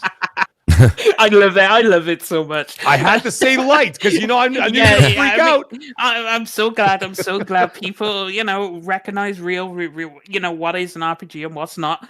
And it's also, I was thinking, because Black Flag's there, Persona is going to be at Xbox's show, one could imagine. If they announce a new Persona, which they need to, because Persona 6 needs to hurry the fuck up. Stop milking Persona 5, please. What about what about the 4 revival? Yeah, that's what I was thinking. That'll show up at Xbox's show, and then Summer Games. So I think Black Flag being at PlayStation show makes sense, and then Splinter Cell, Keeley could do a whole song and dance about that shit. So wait, you guys are probably what the Elemental Hero makes a good point. That's why I'm being quiet. I'm thinking here. He goes, Mooch, didn't Ubisoft close down studios? He said, didn't the Tom Clancy studio close down on the recent closure? They did. They literally reaffirmed it during the last investor call, and you can actually Google it. You can look it up. No, I believe you. I'm saying to you that reaffirmed that people Splinter Cell is still coming. People want that, but people also want a new Splinter Cell.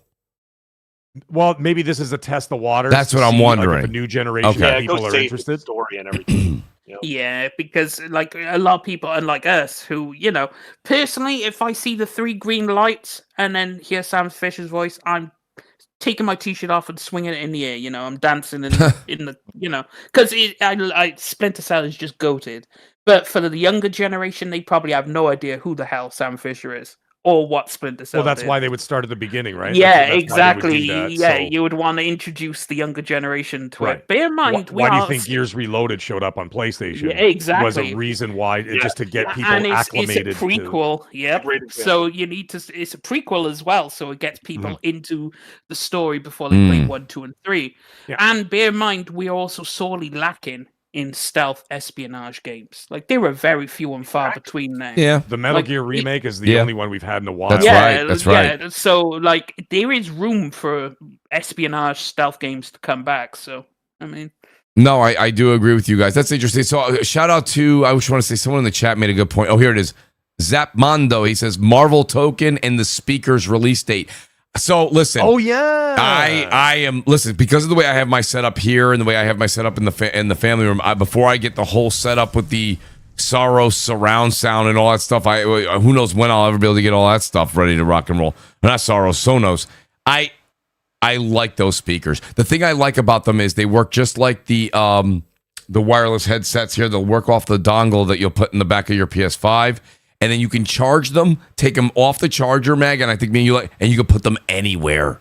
And they work with anything with the Link system. So they'll work with your Portal, they'll work with your PS5s. It's fantastic. I like that. And Death Singer, get ready. I think it also works with your PC. Uh-oh. I think it also works with your PC. Why would you know? What do you mean no? Just no. Why not? They're speakers. Why you don't? Why do you need speakers? You have fucking Sennheiser headsets and shit. What you don't need. Sometimes, listen, between podcasting and then if you stream, which I don't, you stream on Twitch. You have a headset on all the time. There are times I can enjoy if it's got high fidelity and it's a very, very good set of speakers. I wouldn't mind having that once and again.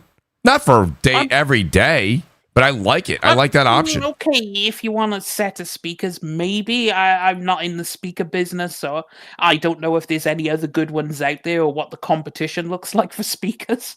But it's like it's just one of those things where I saw when they announced it, like when they announced the monitor and stuff, and I'm like, just why? There's like Asus, there's Alienware. There are so many companies that are already goated trying to get into the monitor space, and they're already solidified. Right. And then you release these speakers, and I'm like, I don't know anyone who uses speakers. I used speakers back in like 1999 or something, you know. You know. I hear you. Well, you've moved to PC, so I completely understand that. But like I said, when I was playing RE9, for example, like I was using the surround sound system that I had in the family room, and it's not a great one right now. So I just wanted to have a pair of good speakers to be able to move around. What's nice about them is they charge, okay, and then you can just pick them up and put them wherever you want. And I like that because then I don't know what the battery life will be like, but I would assume it would last hopefully 5 to 7 hours at least. That's a nice gameplay time to just enjoy. If it's a lot better than it's like more like having a sound bar versus having, just your TV speakers for some folks. I think there's an audience for that. I mean, there is an audience for it for sure. You know what I mean? I mean, I understand it's not for you. Meg, yeah, I'm seeing people in the chat say it, and I understand. The thing is, the headset I have is really lightweight, and it doesn't put any pressure on the head, so I can have it on all the time, and it just doesn't put any. But it doesn't bother me at this point. It's like really, really comfortable. So right. But that's because I went out and got a Sennheiser. I can't remember whatever it is, and it's really fucking comfortable. Yeah, I tell you, Meg, are you in on these?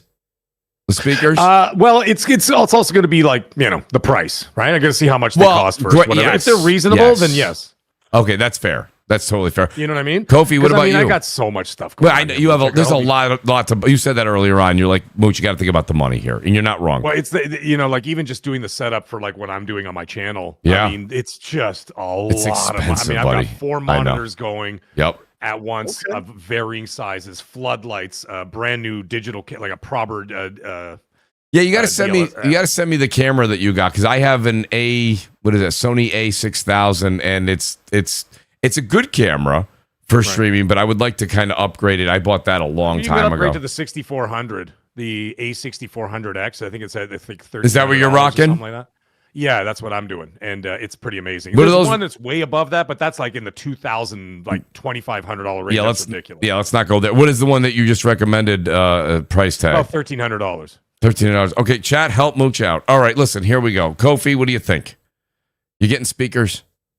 So I also use so here's the thing. I would only use a headset if it wasn't for my sons. My sons like to hear what I'm playing. Mm-hmm. So they made me get speakers. So I do also have, the ability to switch between. But hey, I mean, you should get it if you're thinking about getting it yourself. Yeah, I'm not going to lie to you. I really do think that they are. Mag had to come out there with reasoning. Mag says he's not wrong. He's like, Mooch, we got to wait for the price. $500 and above, then you're, but if it's a couple $100, then okay. Right. You know what I mean? Which are the? Wait a minute. So, Dessinger, did you say you have? And I'm going to say the name wrong. I apologize. Sennheisers. Yeah, 560S. Sennheiser 560S. I'm just looking these up right now. I'm just curious. 560S.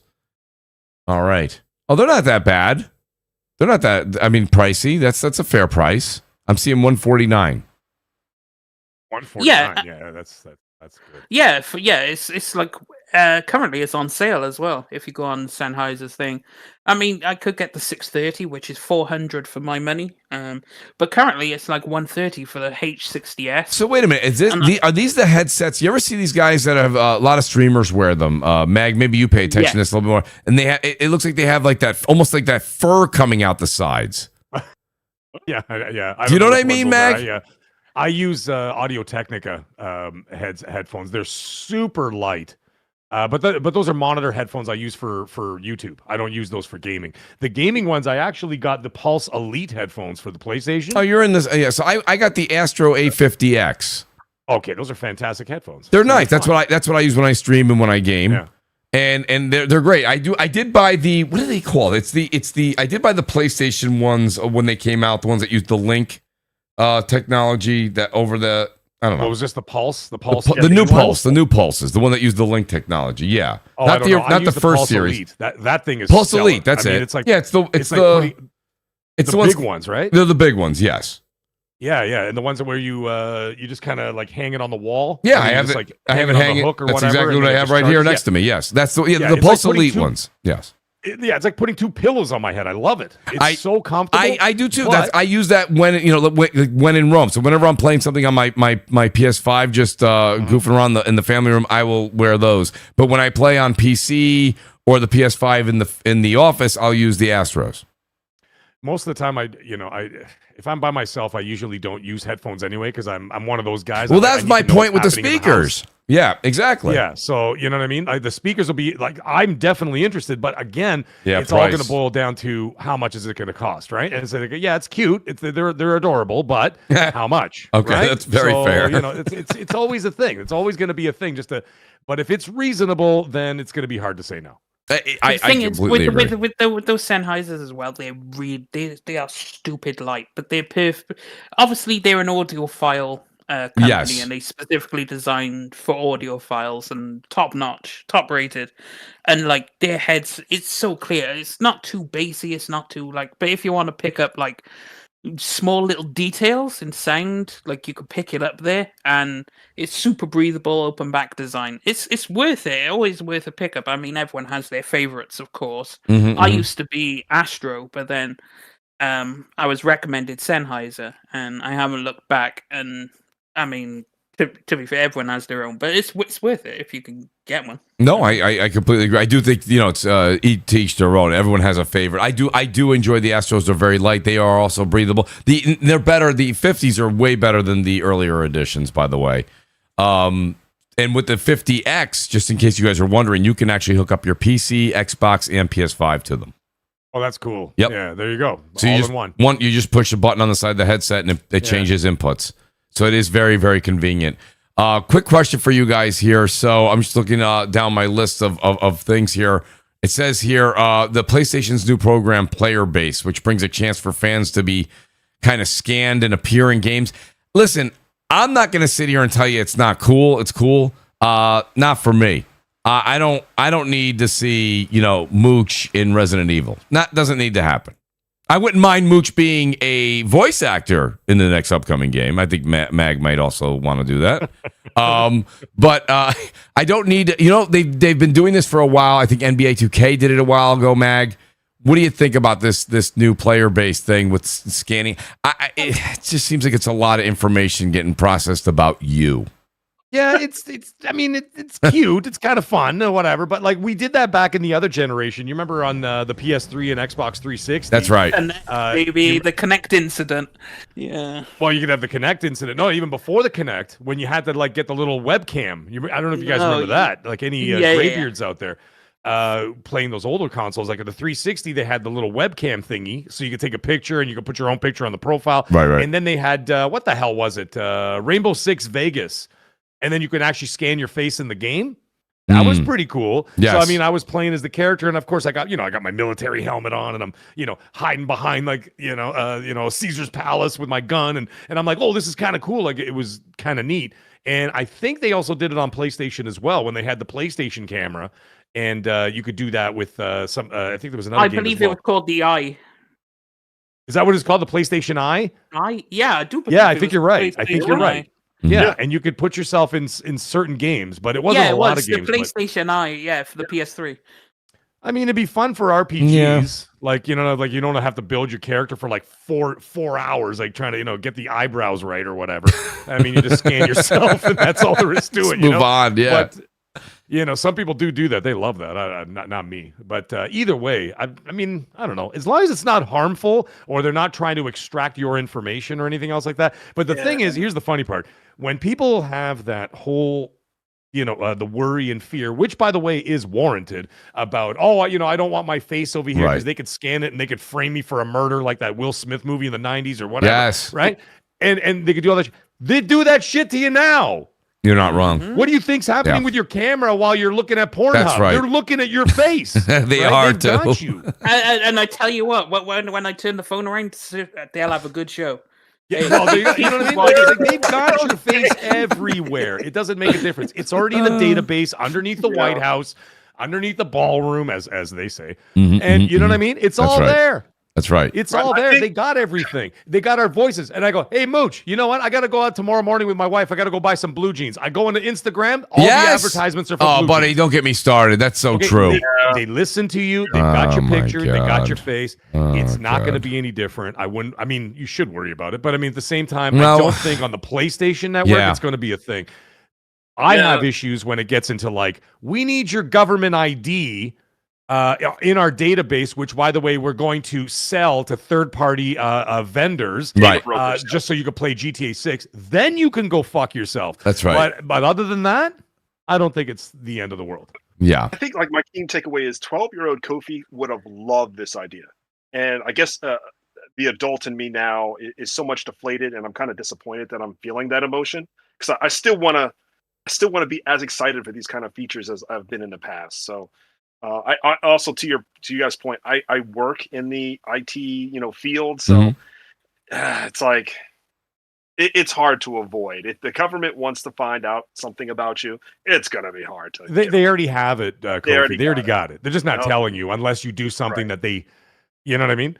They already got everything on you. Like everything you do. When you go renew your photo for your driver's license, where do you think that goes?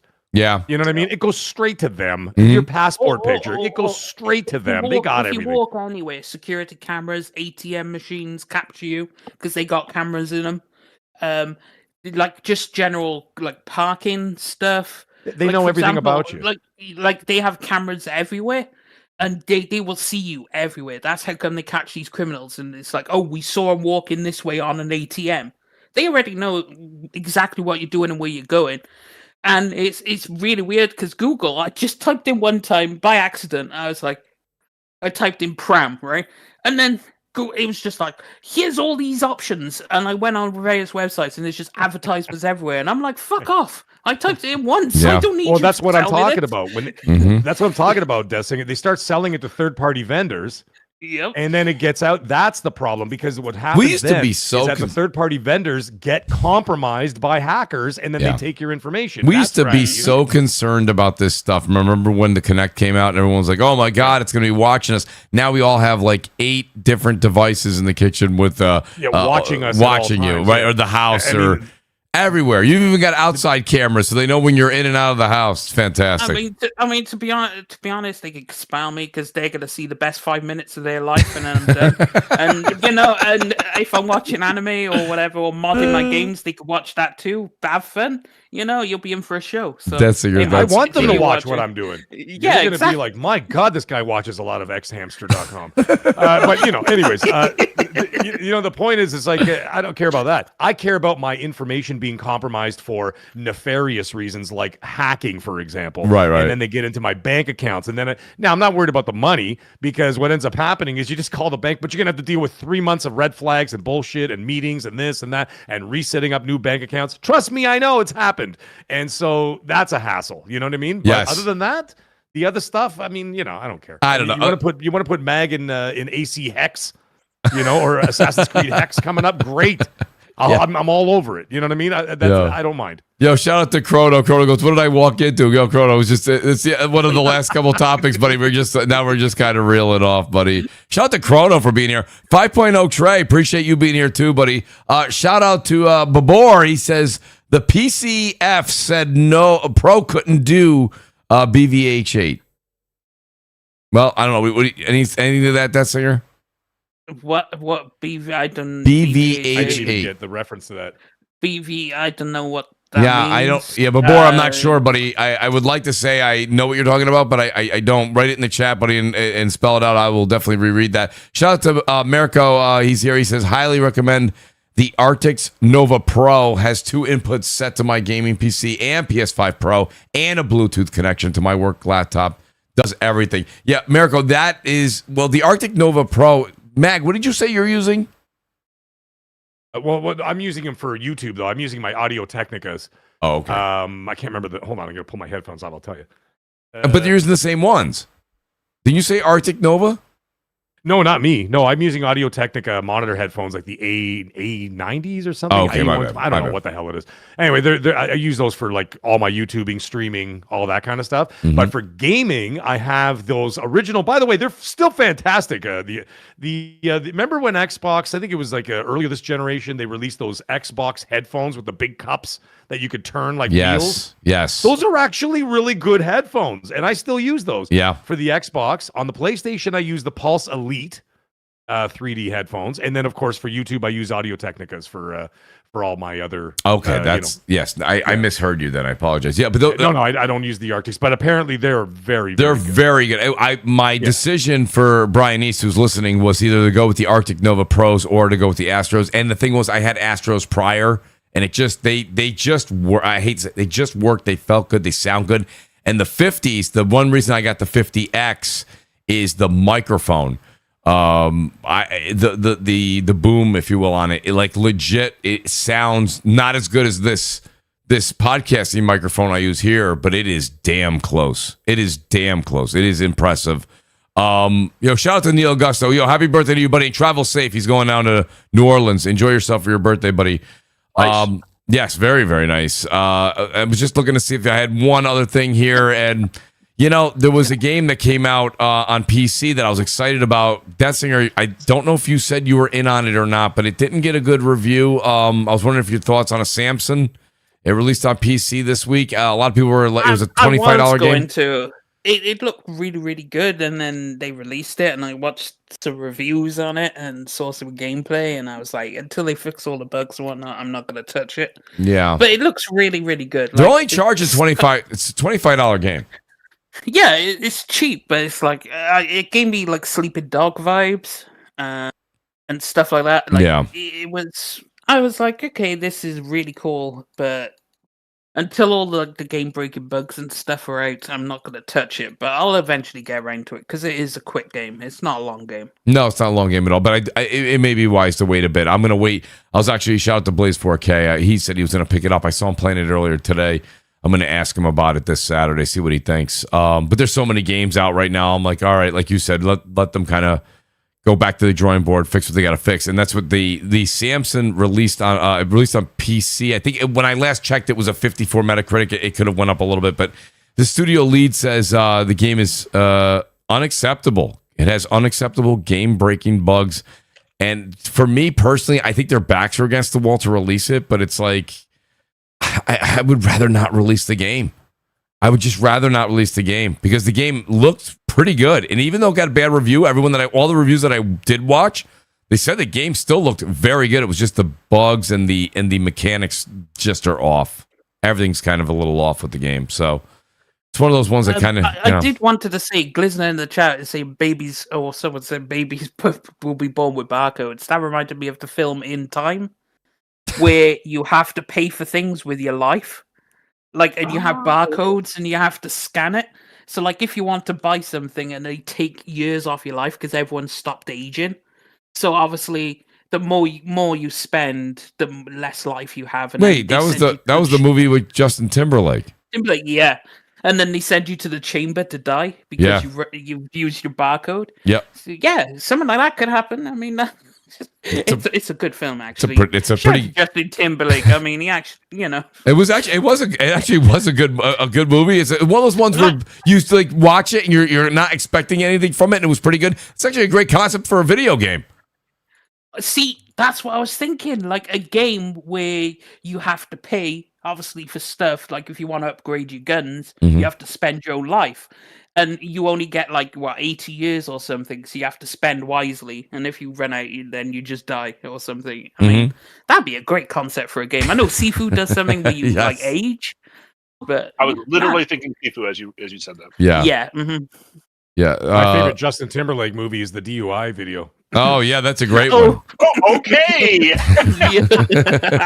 Sorry, I couldn't help myself. Yeah, so drinking tonight, sir. Oh, the acting was fantastic. Fahim Scott says, "What movie is that?" I think it's called In Time. In Time, yeah, it's called In Time. Yeah. So it's one of those games. Listen, that's one of those movies where you just kind of stumble on it, and you're like, "Oh, I guess I'll check it out." You watch, and you're like, "It's actually better than I thought." It's not something that we should really ramp up because then you're gonna make it wasn't that great. I think I was bored and it was on Netflix, and I was like, "Oh, this looks interesting." Same exact thing, Desinger. I'm like, "There's nothing else on. I've seen everything." I put that on. I'm like, "This is going to be horrible." I watched it. I'm like, "The premise actually isn't bad." I actually enjoyed it. I was like, I thought this was going to be a train wreck when I saw Justin Timberlake, but I was like, "Oh, this is actually a good movie." Yeah, if you can get past the Timberlake part of it, it's actually pretty damn good. I will say this much. I want to say thanks to this fantastic panel. Thanks to this great chat that's here today. Mooch is a lot under the weather, but I will say I love doing the show. I love the chat that shows up here religiously. And I know, listen, I'll be honest with you guys. I'm not gonna lie to you. Not a big news week. A lot of fun things to talk about. It's been a lot of banter back and forth between the Cyberpunk stuff we covered, the Starfield finally hitting PlayStation 5, the Forza Horizon 6 stuff, the State of Decay 3. I really, really thought that was a lot of great topics. So I was like, you know what? Even though I'm a little under the weather, let's go live. Let's do this up. We will be back next Thursday at 7 p.m. Eastern. Let me say thanks to the great Kofi who's here. Kofi, listen, I'm not going to say this that you're always, but the first of every month would be fantastic to have the great creative Kofi join us. So Kofi, thanks for being here tonight, buddy. And I hope that we get to see you again in literally less than 30 days. Yeah, I'm excited to speak on all these great games coming out. I haven't even had a chance to really dive into Crimson Desert. Monster Hunter Wilds has just taken up it's literally living rent free in my head. I just can't stop playing Wilds. But yeah, excited to be back on with you. By the way, I saw really quick a post, one of the comments. Wild Wolf 387 is asking you, when does Trails in the Sky 2 remake come out? I am a huge. I will spread propaganda for that game series. To answer his question, it is only scheduled for fall, most likely September. So keep your eyes open for that, and talk to you guys hopefully next month. That would be great, Kofi. Don't worry, I've been covering you because every time I've been on this show, I've been mentioning Trails series. Oh, yes. Trail, yeah. like earlier this year, Trails Beyond the Horizon. I was preaching the good word. Don't worry, I was preaching it for weeks after the show because people need to know about the Trails series. Like, if you don't know, go play Trails because it's fantastic. The remakes are great, and I like it because because it might be a bit hard to play the original Sky series, but like once you play these three. There is an order. Go into Cold Steel. Cold Steel's a fun time, and then you go into the Republic arc, which is this current arc. And I think the third game comes. Because there was Daybreak 2, then Beyond the Horizon, and then they got a final game, right? They're not doing another arc. So there should be another arc after the one that is incomplete right now, because there's an entire country that hasn't been. Just explored, I think is the right word to say, hasn't been explored. So yeah, we're in the Calvad Republic right now. In his defense, Kofi, he has been talking about that game nonstop. Death Singer, that is one of his top dogs. I'll tell you right now. I got you. I got you on the Trails. I'll push the propaganda too. Don't. So, Glintzer says in the super chat, if I could have one movie be a game, I choose Dread. And you know what? I would say, Glintzer, I hear you, but I guarantee you for some reason, I bet when that came out, you would not be happy for some odd reason. I just don't think that would, you know what I mean? Those just never pan out. They just never pan out. So we'll see. Shout out to Glintzer. I appreciate that. The great Mag is with us. You guys know him as the Mag Show. Mag, I don't know. You're probably going to go ahead and podcast, do a Twitch stream, and then do a cooking class at some point tonight. I don't know how you do it, buddy, but I'm happy to be your friend and happy to be in the audience when you do it. A lot of times I'm lurking because it is late at night when you're streaming, but I got to be honest with you. I love the content, buddy. I love the enthusiasm, and I love that you joined us tonight. So, Mag, let people know where they can find you, and thank you so much, buddy. Oh, yeah. Thank you so much for having me tonight, Mooch. And, of course, the panel and chat. You guys are awesome, as always. You can find me at the Mag Show. In fact, hold on. Give me 5 seconds here. There you go. I just pasted my channel right there. There it is. Check out the channel. I'm there. I'm live with Colt on Mondays on XNC. Tuesday is my channel. That's the Magcast. That's doing incredibly well. My numbers have doubled, actually, since January. So I'm super happy about that. And I do content throughout the week. And then Friday Night Live, I usually either do a live stream, like do a podcast, or I stream a game, depending on what all the new hotness is. And then, of course, I cover live events and stuff as well. So, I do all kinds of stuff over in the channel. And also, I just wanted to say, we never really talked about it, but I am actually heading out. I will be going to LA this year for the Summer Games Fest. Oh, nice. And nice, man. So I am going to be doing that this year. I put an initiative on my channel called Mag and the Quest to LA. And the community came out in full force, helped me get my ass out to LA. It's been absolutely mind-blowing, the support I got from the community. And I will be out there in LA. And it's going to be unbelievable. And also, I just found out today, I actually got tickets to go see the actual Summer Games Fest showcase from Jeff Keighley. So I will be in the theater watching it live. That is awesome, buddy. Congratulations. Yeah, and what a great... Sorry? No, I was going to say that's phenomenal for you, and I also going to say that's phenomenal for your chat, buddy. That's great that they actually are there and they support you like that. That's fantastic, Mag. Yeah, man, it's been absolutely amazing, man. So it's been incredible. But yes, and then next week I find out if I get into Xbox Fan Fest. So, which is happening at the same time as the Summer Games Fest, right? So I will be there Thursday to Monday. Sunday's the Xbox Showcase. I think Friday is the Summer Games Fest. And then I think the Fan Fest is on the Saturday or Sunday. I don't know, one of the ones. But either way, at least in the very least, at least I'll be at Keeley's show live and in the flesh. So that is going to be something else. So, and I will be vlogging the entire experience on the channel. As well, so people can check out some of the games I get to check out and see what's coming up. Well, whatever they allow us to, show the public or whatever. If it's behind closed doors, behind closed doors. But if not, then I will be filming all of it. So yeah, it's going to be exciting. That's very cool. So, very cool. It's nice to know 78, that. Don't worry, you can come with me, buddy. You can fit inside my luggage. I see 78. 78's great, by the What's way. up, Glinzer? Don't wear Blue Jays gear in LA. That's 100% what I'm doing, Glinzer. And I'm going to actually. You know what's funny? The Dodgers are in town playing Anaheim that weekend. Oh. So I might actually go to a Dodgers. Why not, dude? It's only about 10 miles from. I've gone to a few Dodger games. You'll enjoy it. It's one of those stadiums that's again. I kind of put it in the. Not in the same thing, but like the way Wrigley and the way that Fenway have their tradition. Like LA's, they've done things to enhance it, but it's still very traditional looking. It's not like the new City Field. It's not like the new Yankee Stadium. It's got that old feel to it with the palm trees in the background. Yeah, and the Hollywood sign's fantastic. It's definitely worth. Go check out a game, buddy. Go check out a game. It's worth every second of it. Mag, thank you so much for being here tonight, buddy. No problem, man. The great Death Singer, everybody. Death Singer is here not just for your entertainment, but for all. Panel included entertainment. The great Death Singer was with us tonight. Death, thanks for being with us, buddy. Let people know they can find you, and I can't wait to talk about if there is a State of Play next week, just how excited you were to watch that. So, Death Singer, right? How great that's going to be. First of all, I have to push the propaganda since Kofi's here and whatnot. Right, everyone go out and play Tokyo Xanadu because Kyoto Xanadu's coming out.